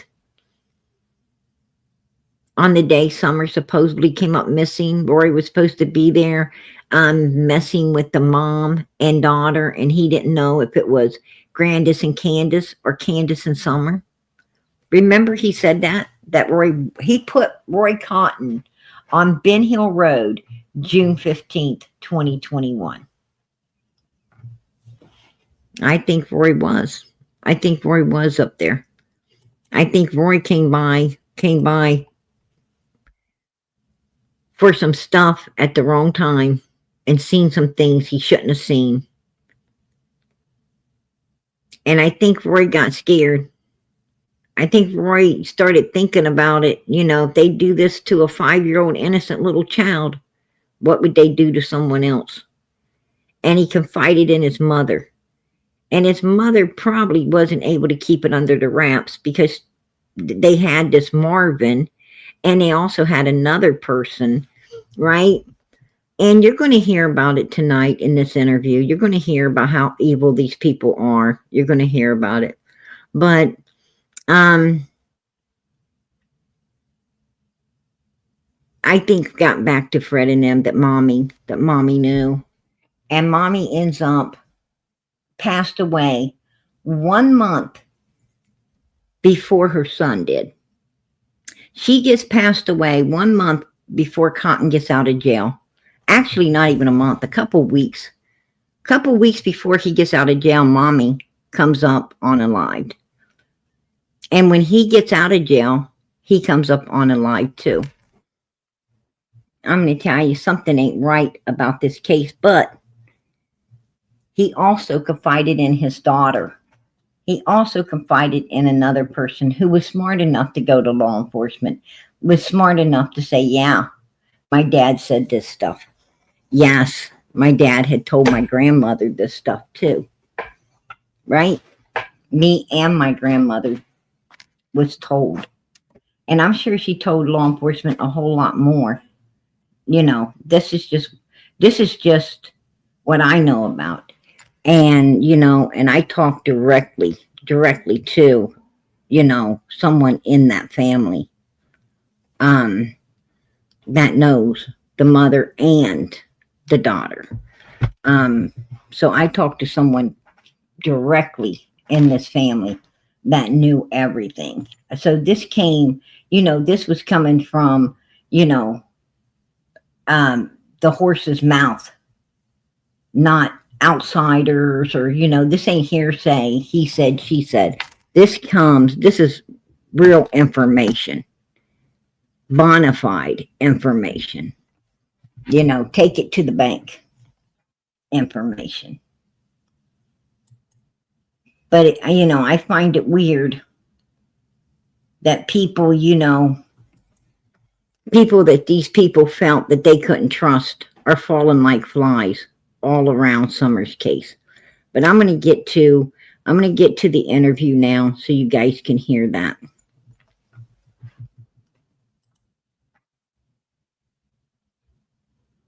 Listen, I was thinking of something. Yeah. Now, Cotton Simpson, you said he was found over by the cemetery where Domwell's mother is buried, right? Yes. See, that's the backside of Law Run Park. Right. Yeah. Now, is that the same cemetery that Cotton Simpson's mother and dad and they're buried in, or is that on down the way? Now, I know they're buried, you know, right there at the corner, like the corner of the road down from where Cotton lived, right? I'm not for sure where they're buried at, be honest about it. His parents, I don't know. Okay. Well, they're buried right there at that, oh Lord, what's the name of it? That church is that road. Bowers is where Karen Goat's buried.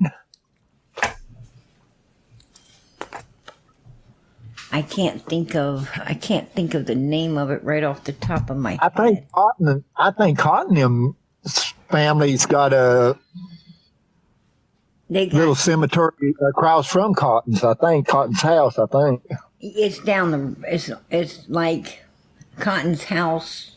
Well, Cotton's mother, Cotton, and some of his, they all lived on this one little, you know, wasn't little, but, you know, piece of land there. there's a church in front of their house too. Right. That's a different church than they found his vehicle. That church is across the road. It's across the road from where you know their homes were. But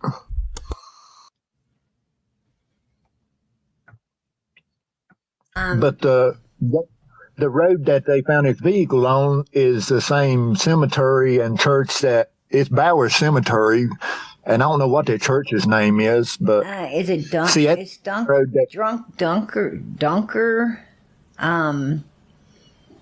It's Dunker Church Road, I think. The cemetery's there. Do you know what I'm talking about? The Dunker. It's like no. as you're going down to Cotton's and there's home. I believe that's the cemetery back in there where his mom and dad and Cotton's not there. He got cremated. Yeah. Yeah, I don't know exactly what road that or cemetery they're at, really, to be honest about it. I'd be lying if I said I did, you know. Right. And you're going to hear that he's a damn liar. You're about to hear that he's a liar. I'd be a liar if I said I did, but you're going to hear him because he's going to admit that he does know. My thought is, you know, Candace and them coming out of Kingsport that day. And they're right in the vicinity of Laurel Run. They're in the vicinity of Cotton's place. They're in the vicinity of all of this stuff right there. But see, where they took that picture and video at was Merle Road and Lone Star, but some people calls it not Gum Springs, but Old Blair's Gap, but it's Lone Star now through there. But see, if she's coming towards their house, towards 110 from where they took that picture at, there's a road that cuts off about 500 feet past where they took that video, and it turns onto Big Ridge Road, and Big Ridge Road cuts across to the road that supposedly that David and George had seen on. Right. Right.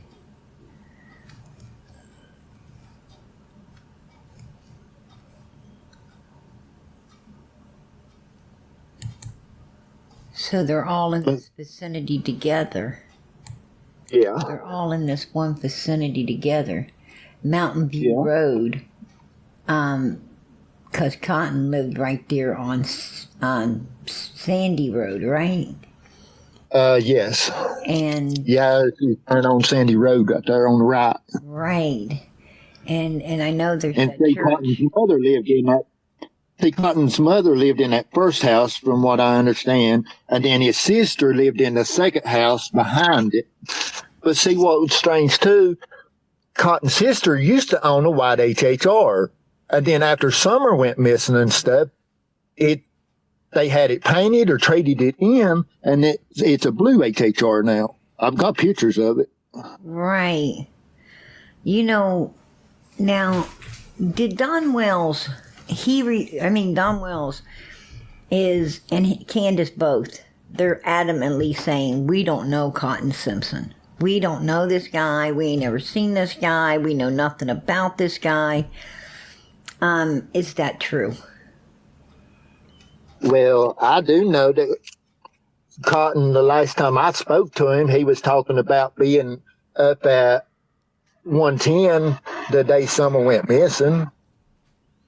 And he's talking about sleeping with mother and daughter. He didn't say whether it was Candace and Grandis or Summer and Candace. Right. That's what kind of confused me, you know. He didn't specifically say exactly which one. Do you remember that right after Summer's disappearance that Don and Candace and all of them, they was acting really... Grandis ran the hell out of there. Andy Bernard ran the hell out of there. Well, see, the law enforcement made Grandis leave because she's not allowed around children, period.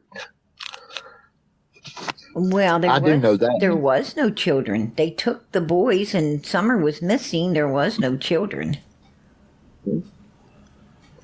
So Well, she didn't see. She left and then come back after the boys was took. right, Grant. she took off. Actually, Grandis took the hell out of there after the boys were taken, and Andy Bernard. I don't know which one of them got out of there the fastest because Grandis went first. Andy went right after Grandis. Jody Sue went right after Andy. And the funny thing is right there after Cotton Simpson came up unalived,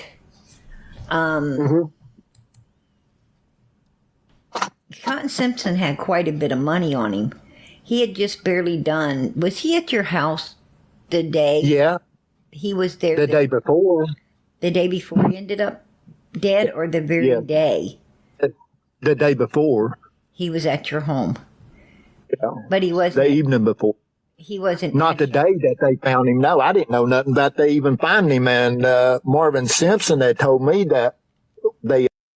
Now, put a 1 in the chat if you remember Fred. Just recently, he was on Ziggy's talking about how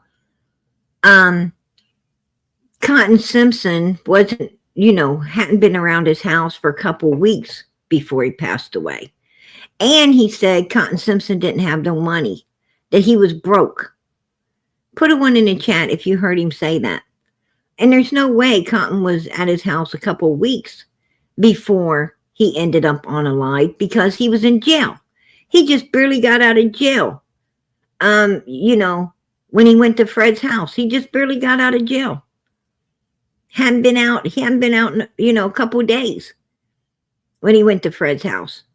So, there's no way he could have been there a couple of weeks. But Fred was sitting over there talking about how this guy, it was a couple of weeks, he's wanting to distance himself. He wants to distance himself from Cotton Simpson, being around his place at the time he came up unalived. They found him the next morning after he was at Fred's house and got followed by Fred and some other guy, and probably Laura too, if Laura wasn't driving Cotton's car. I'm kind of thinking she may have been driving Cotton's car. I don't know.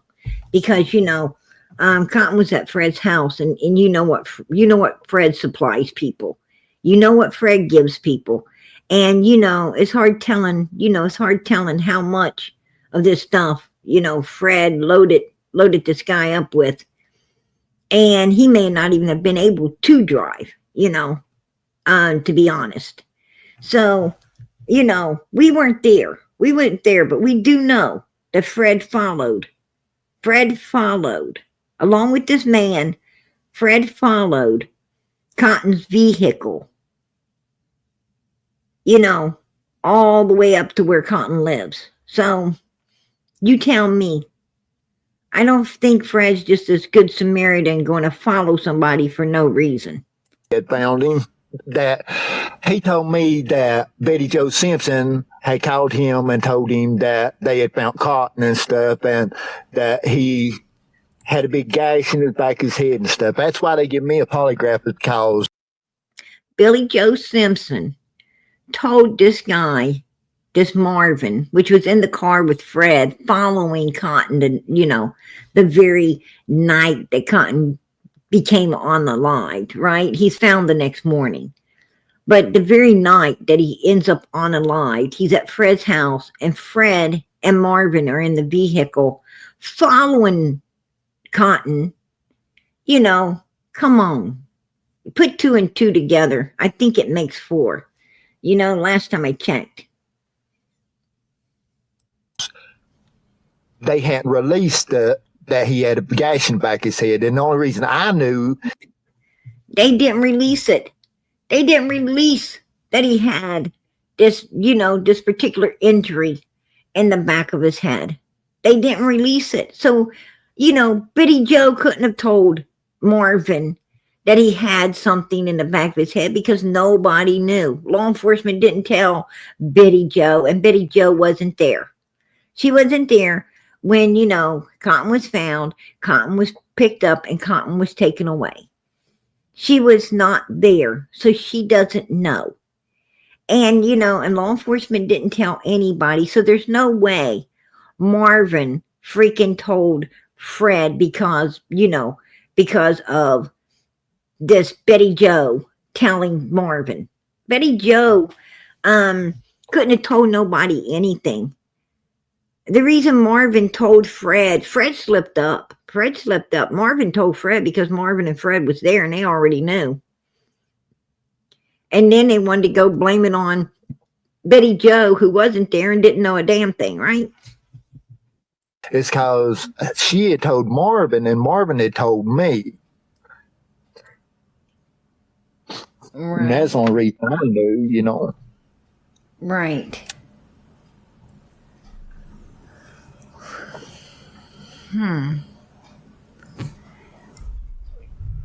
And hold on. Yeah, I said, I gotta think about this for a minute, right? I gotta think about it. Gotta put the old brain to work.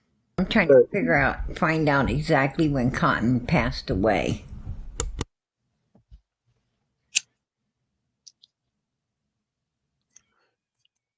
I told him, I gotta go see when Cotton passed away. Because I need to see if you know what date he passed away. Because, when people remember dates real well, it means something to them. And Cotton ain't your family, so you shouldn't remember. But he did.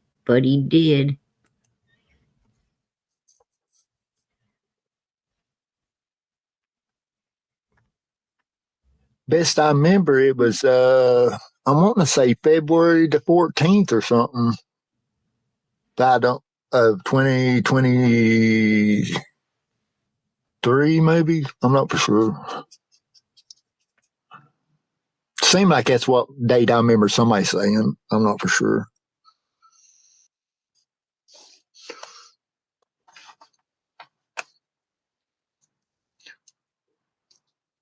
February the 14th, 2023. Exactly. But see, Cotton used to work.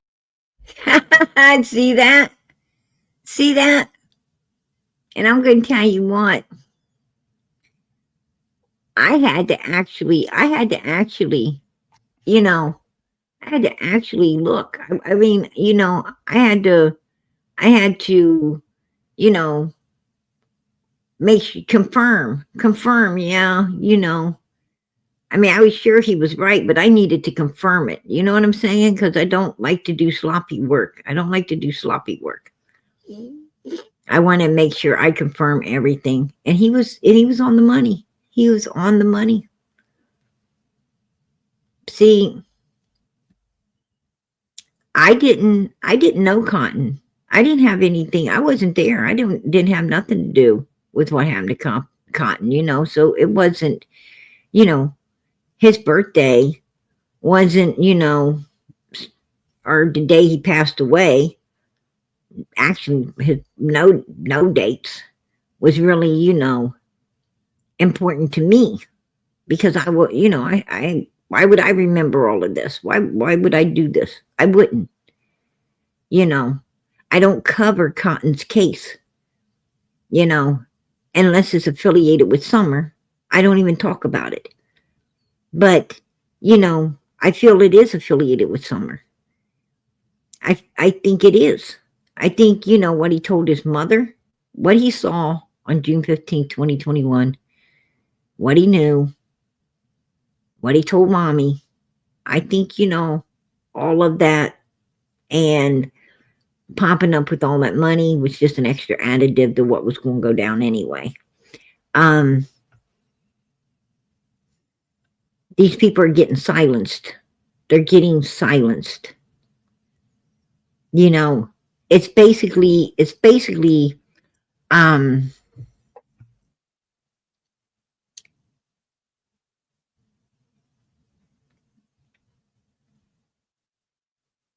when you're in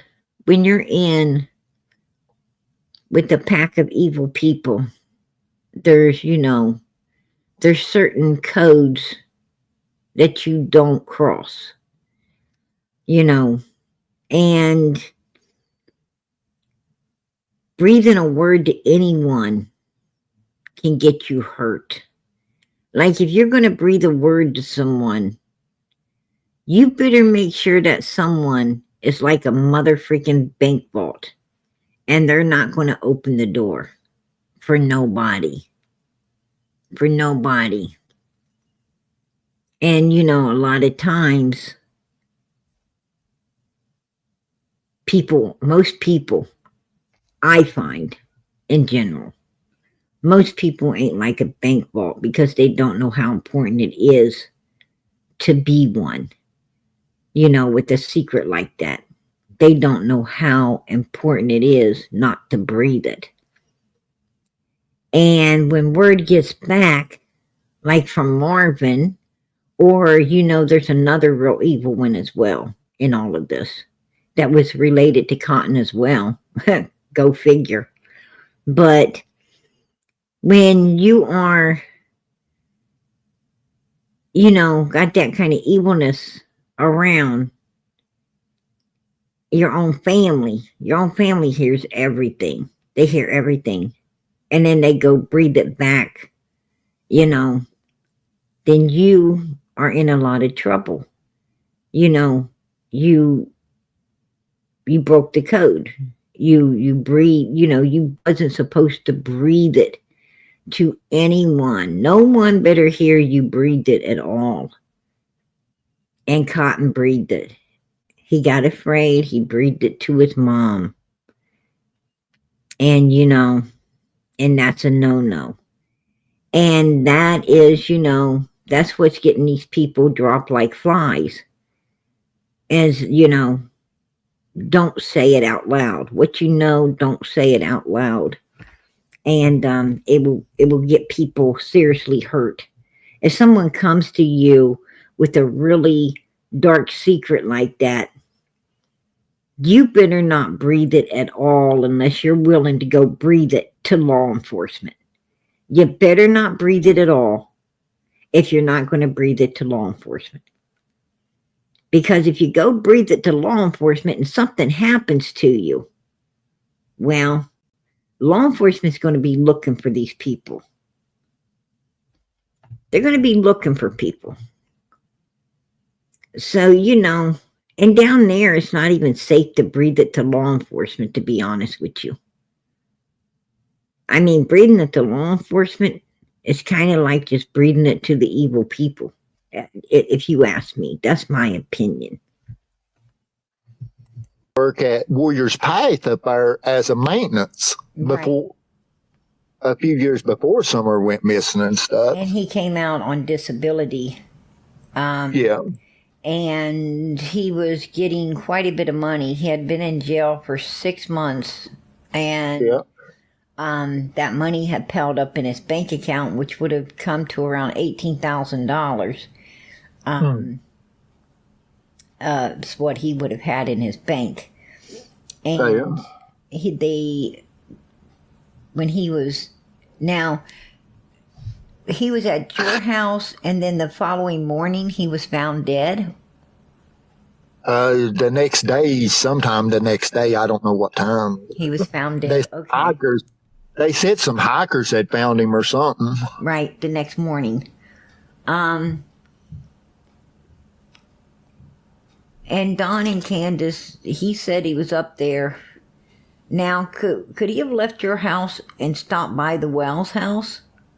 No, because me and Marvin actually had followed him and stuff to the top of the mountain, and we turned around that top of the mountain at the Mountain View at the stop sign. Right. Me and Martin, we followed him. But we turned around. Sure you did. I don't believe that shit. That's my opinion. I'm keeping it.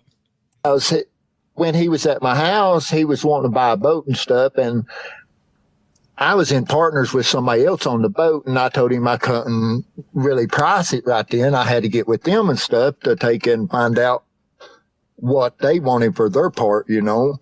Right. And then he got to talking about he was worried about having money and stuff on him. And I don't know why he was talking about worried about getting robbed or whatever. But me and Marvin actually followed him we was trying to make sure he made it home or whatever, but once he got to the top of the mountain, instead of turning left to go to his house, he turns right and goes towards Betty Joe's. Because Betty Joe lives on that same, right past where the cemetery and stuff, where they found. Boom. See that? See, he knew where the cemetery was. He said he didn't know. Did you hear him say it? He turned the other way towards Betty Joe's, right where the cemetery is. He lied. He knowed where it was. I told you, I said, watch, you're going to hear him then tell us he does know where it's at. And he just did. For real, Fred? That's what I'm talking about. This dude is such a liar, right? Such a liar. Wow.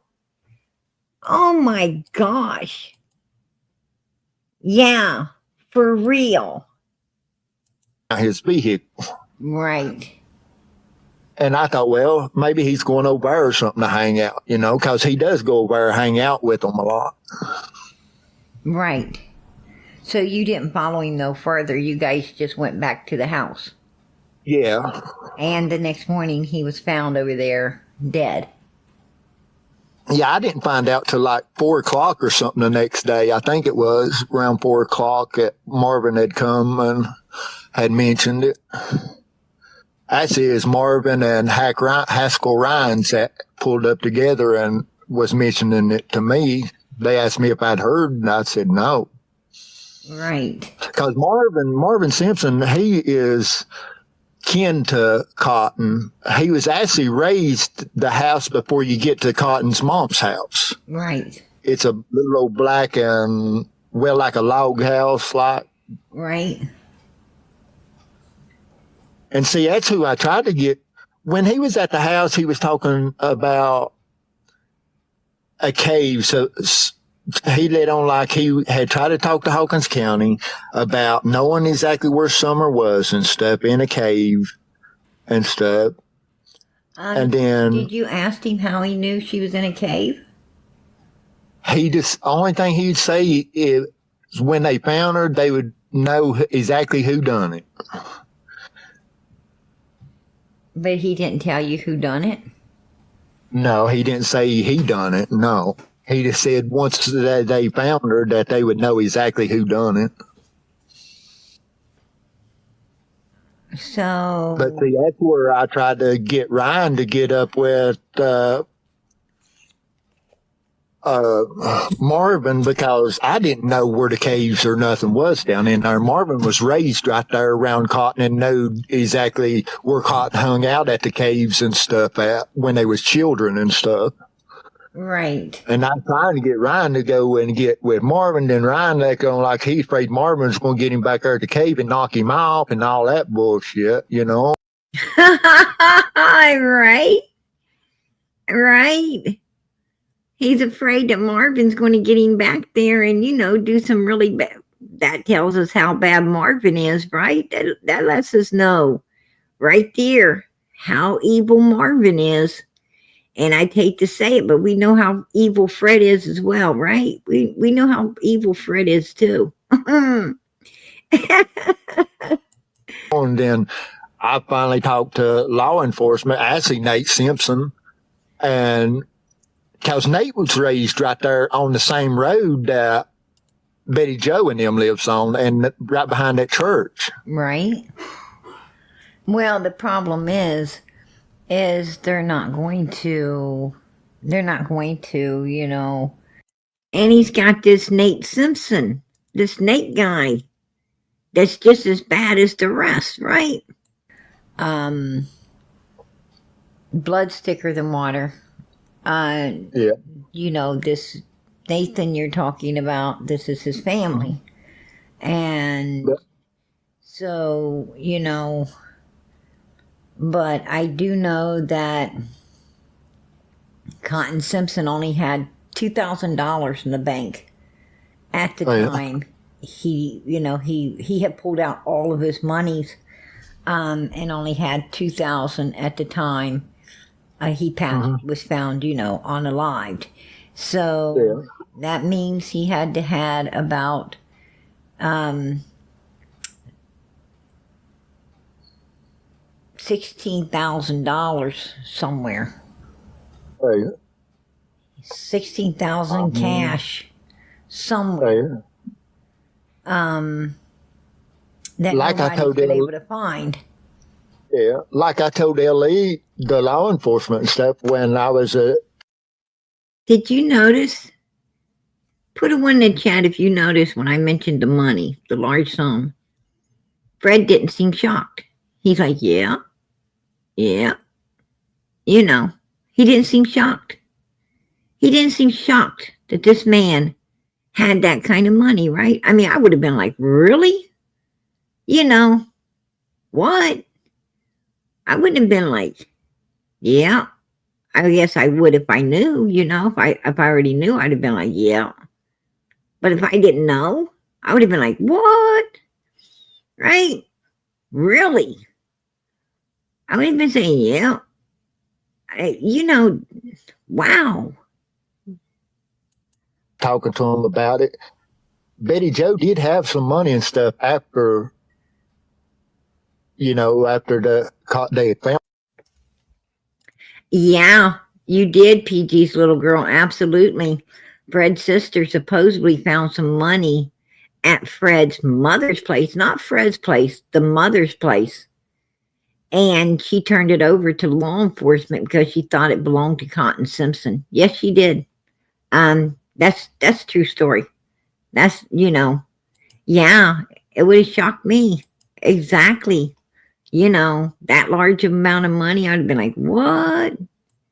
Cotton and stuff, more money, because she never did have no money, maybe $50 or something other, but she had a couple $100, because she had come and actually tried to buy some dope off of me, and I was actually out at the time. Did you hear him putting it on this Biddy Joe? Biddy Joe didn't hardly ever have no money. She's lucky to have $50, and then after Cotton passes away, she just shows up around my place, with hundreds of dollars to buy some stuff, but I didn't have none. I didn't have any, right? Sounds like bullshit to me. He's trying to put it off on this Biddy Joe instead of, on him and Marvin, who followed Cotton, who knew where the cemetery was when he said he didn't. He wanted to separate himself from the cemetery and then came back and let you know he knew where it was, right?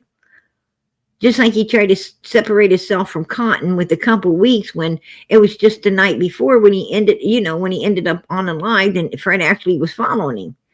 Fred said he wanted to separate himself, like, no, Cotton didn't have no money, and then he tells the truth. Yeah, he had a lot of money wanting to buy a boat, and come on. Yeah. I'm telling you, Fred's a liar. Right. Oh, so she pops up with monies as well. Yeah, because I talked to law enforcement even about that, Right. Oh, okay. But they're thinking she's the prime suspect in his death, They're trying to link her to another death of Brad Simpson. They said that the drug task force said that she had sold him some hot dope that killed him. And where was she taking the $50 and the couple $100 to buy that hot, illegal stuff? Straight to Fred's place, right? Straight to Fred's place. So if he got something hot, it came from Fred. Really? Are you serious? Oh my goodness. Man, I'm going to tell you, law enforcement down there needs to start putting 2 and 2 and 2 together. You know what I'm saying? What? That's what they told me, but. Whoa. He just told us that this woman, that he was her supplier. She's at his house getting the stuff from him. If it was hot, it was his hot stuff, right? Oh my gosh. She is a dangerous woman. And she's dating Donald Bernard now, which was, when Dawn had slept with, Candace said Dawn had slept with that, what is her name? The on one the that you couch. put a big mark over her face I don't know. on I Facebook. think, The one she called a whore. Candace was calling a I whore. guess. And she came up in Don's house and Crystal messed with him. Spencer. Crystal Spencer. Yeah. See, was started after that incident with Don. Crystal started dating Donald Bernard, and now Betty Joe is dating Donald Bernard, and she's actually she drives a crazy chick, and she thinks she can get out of everything. Oh my goodness. Do you ever notice that evil people always try to make other people sound like they've got some type of mental issues? They try to make, they try to convince people that you don't think right, that you don't act right, that that you sit around and make stuff up, that you lie, that you have hallucinations, you see shit that ain't there. They try to put all this evil, shit. They try to, totally destroy your character. And wanting people to, to not believe you, to turn against you. They will stand there and say stuff like this about you, hoping no one believes you, right? Unbelievable.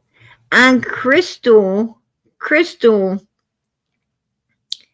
it's not the Crystal you guys might think. It's not the YouTuber Crystal. It's another lady that was up there partying with Don and Candace, that Candace turned against. She was dating that Donnie guy. And then this Betty Joe that Fred's trying to pin Cotton on, lie and pin Cotton on, Cotton's death on. She started dating the other Donald after this Crystal did, and that Crystal was far away from Ben Hill Road when Summer came up missing. Trust me, law enforcement already knows. And Donald Bernard any relation to Andy? Huh? Is Donald Bernard any relation to Andy? Yes. Oh, what is he to Andy? I don't know, but he's kin to Andy. And see, Donald Bernard and Donald Bernard's brother, I'm trying to think of his name. They own Roten Septic Tank Service, where they pump septic tanks and stuff throughout the creek. So they make pretty good bank. They make very good money. And that's hard work. That's hard work, but it's good money. It's very good money. So, Betty Joe couldn't be too, off to be catching herself a man like that, right? A good money-making man like that.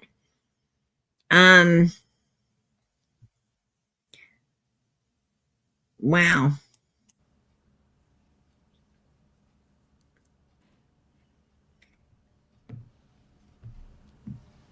What do you exactly think happened to Summer? Well, do you think she was alive on those milk jugs? At first, I figured it was an accident cover-up, but I don't know. With DJ Smith, Dennis James Samuel Smith, when I was in the halfway house, none of those people down there really walk around. PG's little girl, none of them really walk around. I mean, there is so many junk cars. Like you can, it ain't hard to get a ride down there. And there's so many people, so many, of these people willing to haul you around too. So, some real, like, this is like,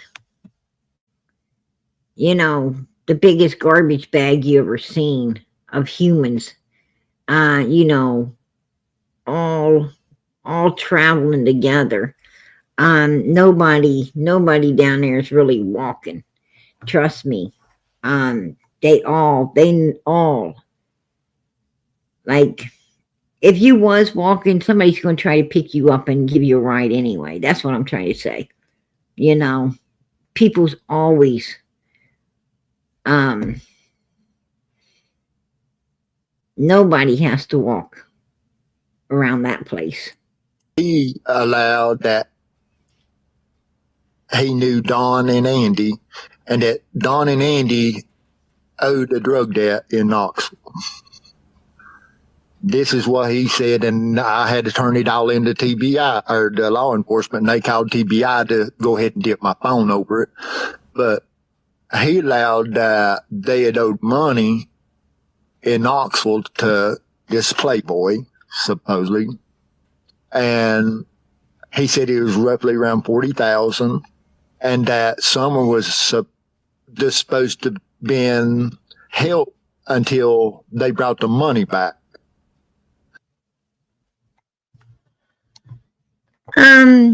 He says that he talks about a white HHR vehicle coming up there. I'm trying to say that, that it was Cotton's sister picking up Summer, to give to these, dealers who Don and Andy Bernard was in $40,000 in debt with. And Summer was going to be, their security until it was paid. And they didn't give her back. And they, and they had seven or more other children. And, they wasn't given, and they didn't return Summer. They didn't bring her back. That's BS. That's BS if I've ever heard it. I'm going to tell you what we do know. We do know that Candace got up along with Don Wells on June 15, 2021, after Don Wells drives to Subaru the day before and fires his co-worker to blame everything on. We know that Candace gets up in the morning and she uses Grandma's knee to go into Kingsport and pick up Hunter, who is up waiting for the text and phone call. Then they go pick Granny up, and it's on. They stop by smoke shops and everything, and they load up on stuff they shouldn't have. And they're giving it to this boy for what? For why? For why would you give this boy that kind of stuff? Because you needed to give this kid some courage to do what you wanted him to do. And they end up dropping Grandma's prescription off, going over, using the park as an excuse to wait. They go over there. The next thing you know, Summer is wet on a pillow laying against the driver's side door, not moving. And they go through Walgreens, no movement. They go through Sonic's, no movement. They go to the store, no movement. Summer's wet on a pillow against the door. They get to Hunter's house, and somehow Summer all of a sudden becomes dressed in a school outfit. She's all of a sudden cleaned up, made up, and dressed up, and propped up on some milk jugs. And we saw all of that in a video. Now they get back to the house, and the boys don't tell law enforcement or anyone that Summer ever came in the house. They said, we thought she's outside on the swing. Because when they went to get the groceries, they seen her. They knew she was out there, but they didn't ever see her get up and come into the house. Because in my opinion, she couldn't. And what happened was the boys had gotten gaslighted. And Candace went down to Fred's, met up with Chad Arnold, and followed Chad Arnold out of Ben Hill Road. I truly believe over to Morrison Cemetery, if you ask me. I think Summer was probably placed in a black tote, because Candace said black tote, and stuck down in that gravesite before the casket and the other pieces to the other part of it got put down in there. Anyway.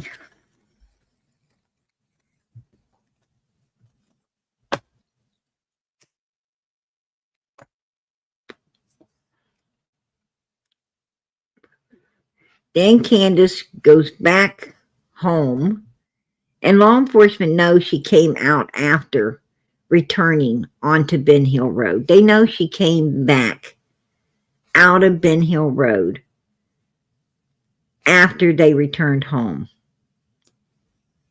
Around 4:30. Around 4:30, she left the hill, went down and followed Chad Arnold out. She came back into Ben Hill Road, went up on the hill, and hollered through the door, "Watch your sister." She waited a couple minutes, ran in the house. "Where's your sister? Where's your sister?"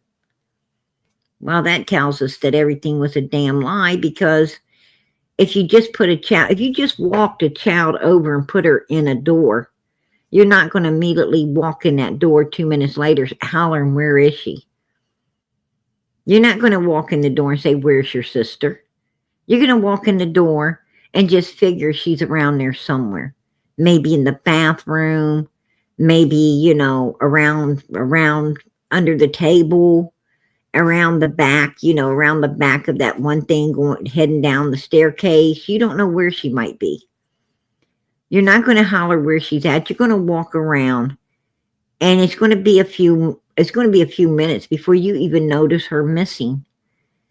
And then, once you look in the bathroom and you look back in that clothing room and you look around where the boys are and she's nowhere to be found, you're going to say, "Hey, where's your sister?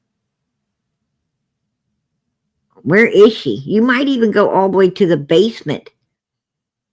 You might just assume, "Oh, she probably went down the basement. I'm going to have to go down here." But you're not going to ask the boys. You're not going to ask the boys a damn thing until you look. And when you can't find her, then you're going to start saying, "Where's your sister?" "Oh, I think she went down the basement, Mom, play with her." You're going to be like, "No, she ain't in the basement. I already checked there. I was looking for her. I can't find her. I looked in the bathroom. I looked here, looked there. She's nowhere. Where is she?" And then you're going to go back. You're going to go, because you're going to think that you might have missed her while you were looking for her. You might have missed her, and she went right out the door to the swing set. So you're going to go outside and see if that happened. Right? You're going to go back outside and see if you missed her and she went out while you were looking. And, and then when you can't find her, that's when you're going to get panicky. You're going to get panicky. And you're going to come back in, you're going to check the house again, and you're going to say, "Hey, Summer, this is not funny. It's not funny, honey. If you're hiding somewhere, you need to come out. You need to come out now." Right? You're going to be making your voice heard. You're going to go outside, you're going to be hollering.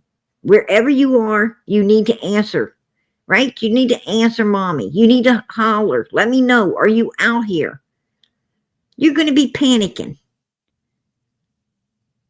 But Candace done none of this shit. She done none of this. She done nothing that's normal for someone who truly lost a child. She done none of that. Everything she did looks like stagery. It looks like stagery. Right up to the video, close to home, so they could claim abduction. And you know, when they was outside, they wasn't thinking that Summer wandered off. They right away, Grandis was saying, you know, I was up here on the hill and I was just praying that one of the boys, that, you know, they didn't take one of the boys too. She was right away claiming abduction. Candace right away claiming abduction. Don Wells right away claiming abduction. They said they knew Summer didn't wander off. That they could have told those people or tried to tell them. Don said he even tried to tell them that she ain't out there. That she isn't out there because he wanted them off of his property. He wanted law enforcement to quit intimidating them and get the hell away from Ben Hill Road and go look for Summer somewhere else so they could feel comfortable. So they could feel comfortable in their fucking skin. And not feel like any second they're going to get, you know, handcuffed and took to prison for doing such a sinister deed. And the minute that they told law enforcement, you know, she isn't out there to try to get them off the property, we know she's not out there. I would have handcuffed them. I would have said, if you know where she isn't, then you got to know where she is. The minute they said, what are you doing? Why are you arresting me? I would have told them. Because if you said you know that she's not out there. And if you know that she's not out there, then you must know where she is. If you know where she isn't, you got to know where she is. I can't say she ain't out there. But you can. You wasn't here. You wasn't here no more than I was here, Mr. Wells. But you could actually sit there and say, you know she's not out there? Your ass is under arrest for suspicion of doing something to this child. We're taking you downtown. We're taking your wife with you. You both are sitting here saying, you know where she's not. You must know where she is. They should have been taken downtown. They should have been arrested right then and there. Right there was probable cause to arrest their asses.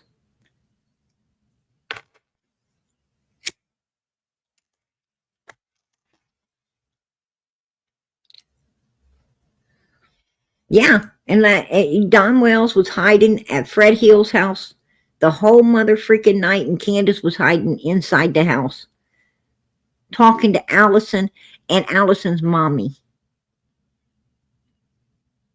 They were both hiding from law enforcement. And I'm going to tell you, if you really got a missing little girl, your ass ain't going to be hiding down the road or in the fucking house. You're going to be like Brandy. You're going to be out there with law enforcement, and you're going to be screaming, and you're going to be looking, and you're going to be panicking, and you're going to want shit done. And you would have been hollering, there ain't nobody leaving here. Nobody's leaving here to go home and go to bed. You are not leaving my child out here somewhere for the animals to get a hold of. What are you, insane? You get your damn fanny packs on too, and everybody gets some flashlights because you need to find my child. The fuck you mean you're going home to go to bed? But Don and Candace was just fine with law enforcement leaving. You think law enforcement didn't understand that these two mother effers were lying? Because no parents is going to let you leave if they feel their baby's still out there, alone, in the dark, needing to be found. That's bullshit.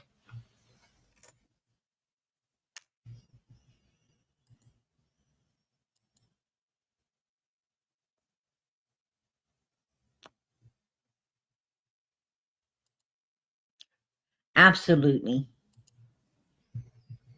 You know, I do not know what the hell is wrong with Hockin County's law enforcement brains. I don't know. But I'm going to tell you, if they were birds, they'd probably fly backwards, if you ask me. Just saying. And I think that someone needs to go in there from the outside. Someone needs to go on the inside, and they need to change it all up. They need to get more highly intelligent people in that law enforcement, running that law enforcement, that knows what the hell they're doing. They need to find people that do have some brains, because these folks act like they don't. I mean, you see in so many different ways how they could, how they could have handled Summers' case and actually, solved it, and fucking didn't. And that pisses we the people off, right? We the people out here that truly care are pissed off. They can't even solve Sebastian Rogers' case. If you ask me, it don't seem like they can solve any cases. Right? That's just my opinion on Tennessee.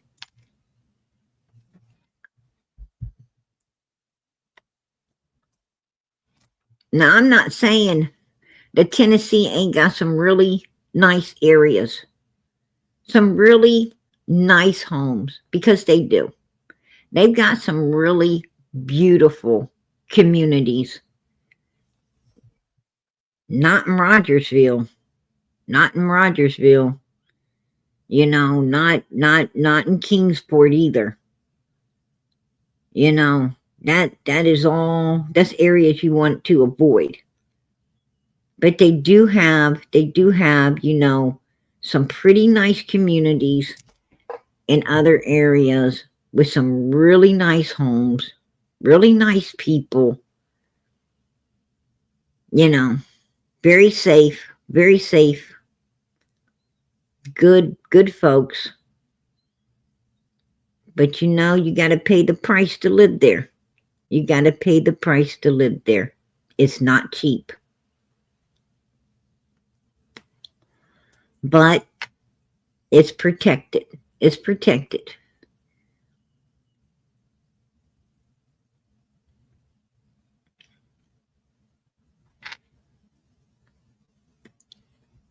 Just saying.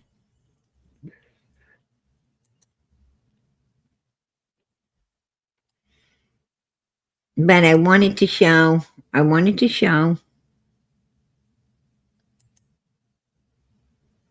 this right here.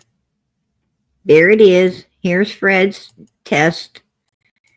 Right here. His test that went on. Let me go back here.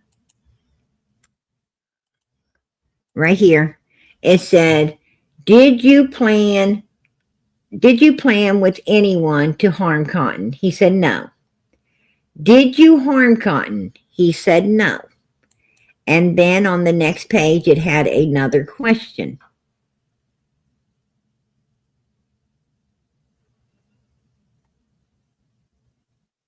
And it was inconclusive.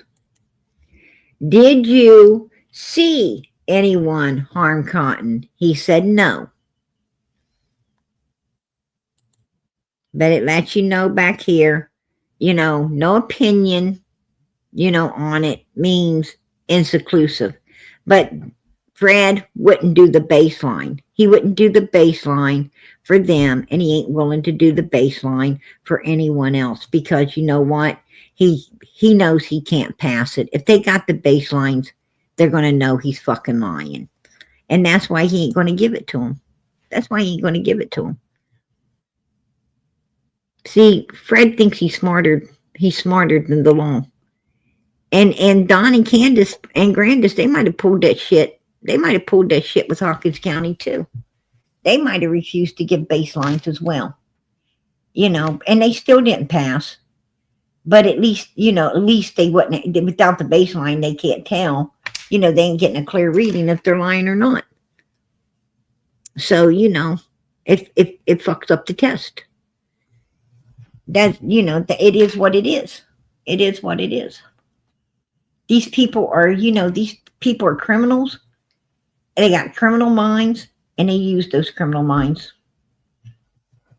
to destroy others and get away with it.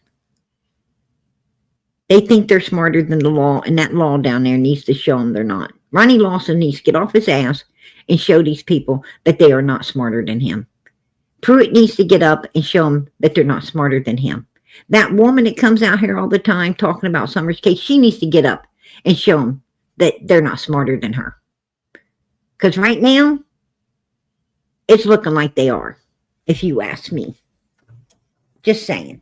That's my opinion. I'm allowed to have it.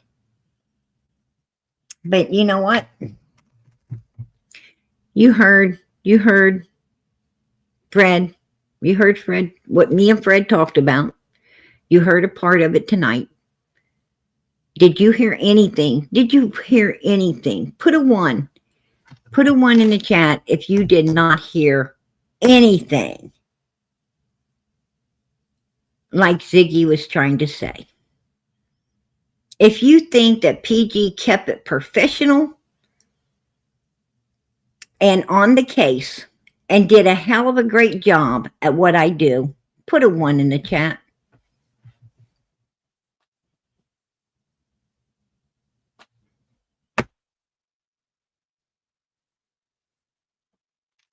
I appreciate that, Bridget. I really do. Because I'm going to tell you something. Ziggy ain't going to make me look like I'm interested in any damn thing that looks like Fred Hill or comes off of Ben Hill Road. I think y'all know me better than that by now. I think you do. I'm going to tell you something. I don't care what people believe. I don't care if they believe that I'm mother freaking 60 or 160. I don't care if they believe that I'm human or inhuman. I don't care. It doesn't matter to me. I know who I am. I know what I am.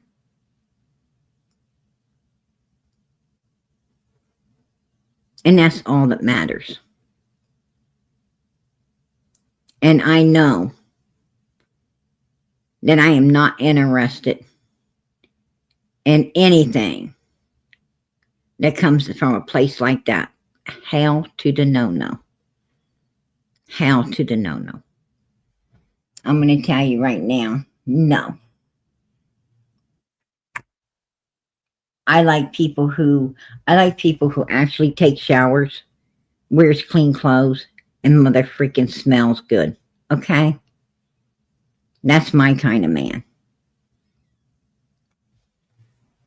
I don't like the ones that look like their pants could stand up by themselves. Ain't happening. Not for me. I'm attracted to people who are professional.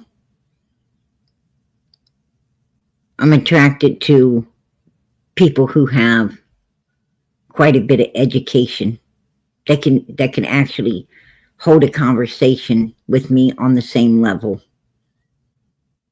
I need to be eye to eye with people. I don't even know what the fuck you would talk to these people about. I don't even know what you would, how the hell could you entertain these kind of people? They're not used to anything normal, right? They're not used to fine dining. They're not used to, fine cars, fine dining, fine homes. They're not used to showers and clean clothes. What the hell would you have? What could you do with them? I don't even know. Just saying.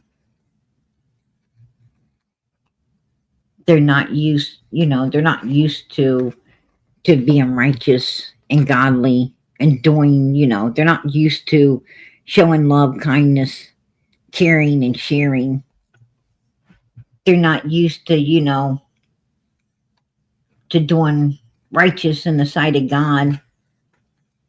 What would you do with them? What would you do with them?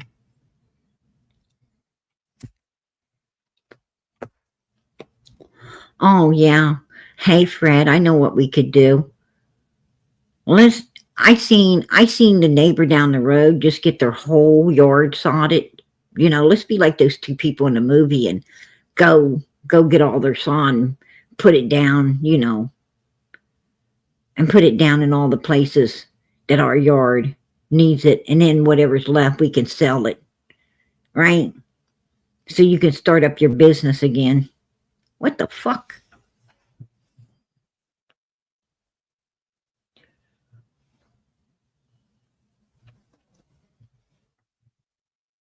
Let's get an old truck. Oh, even better, we can become Sanford and Son. Right? Let's do that. Let's become Sanford and Son. Let's start dragging everybody else's garbage into the community and seeing if we can sell it. Right?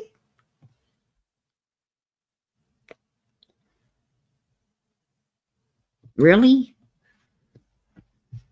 I don't think so. Not today. Not today.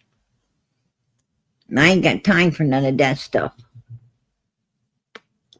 That kind of work is just too damn hard for PG. It's too hard for me. Right?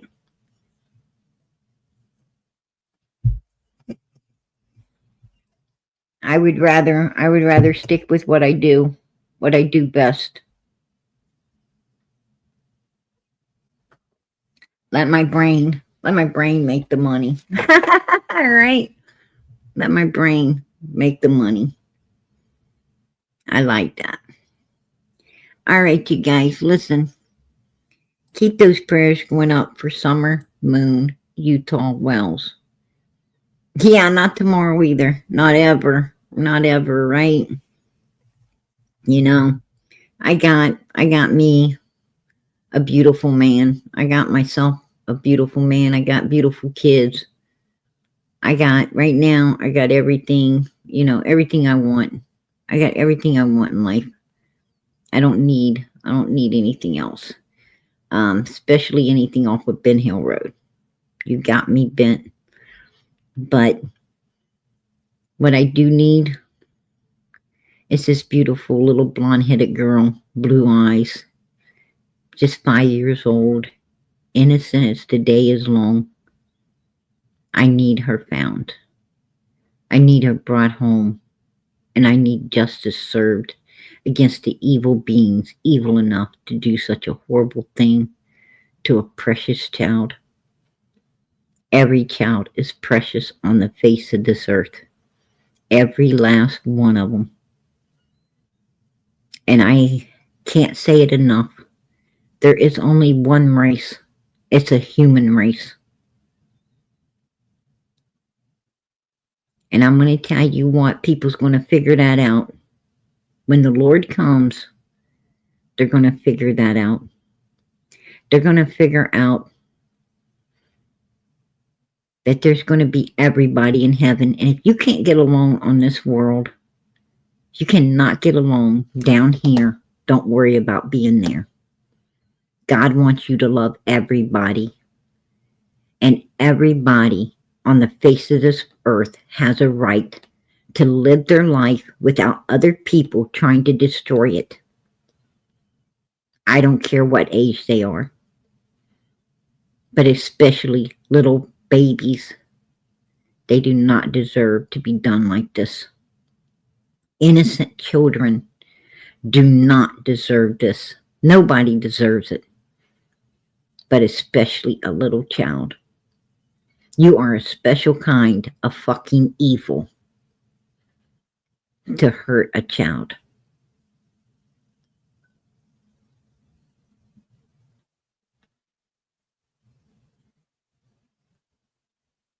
And God will. He will judge you. Whether you believe it, you know, it doesn't matter if you believe in God or you don't. It don't change the fact that he's there. And it don't change the fact that his Bible is down here. His word is with us. And it ain't going to change the fact.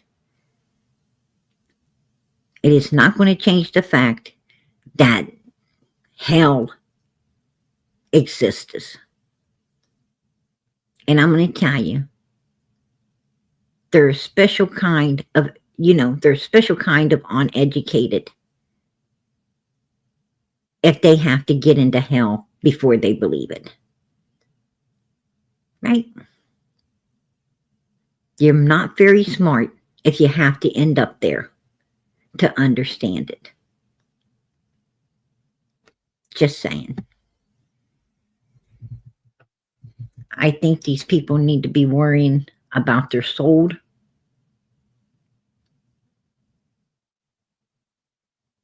And where their soul's going to end up at. They should have been thinking about that before they do all kinds of this evilness. Right?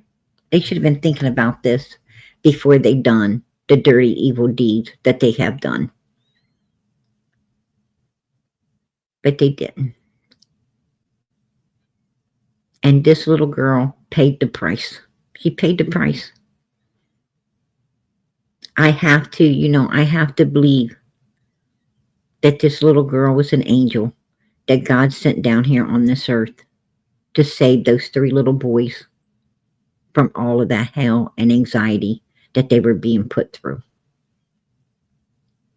One of those little boys must have been praying awful hard because their little sister came and she paid the price so they could have a better life. And I thank God they're getting a better life right now.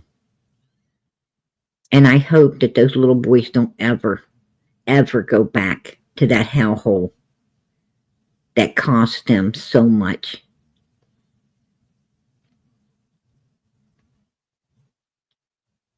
And cost them their little sister. God be with them. God be with them, children. And God be with Summer. Keep those prayers going up for her.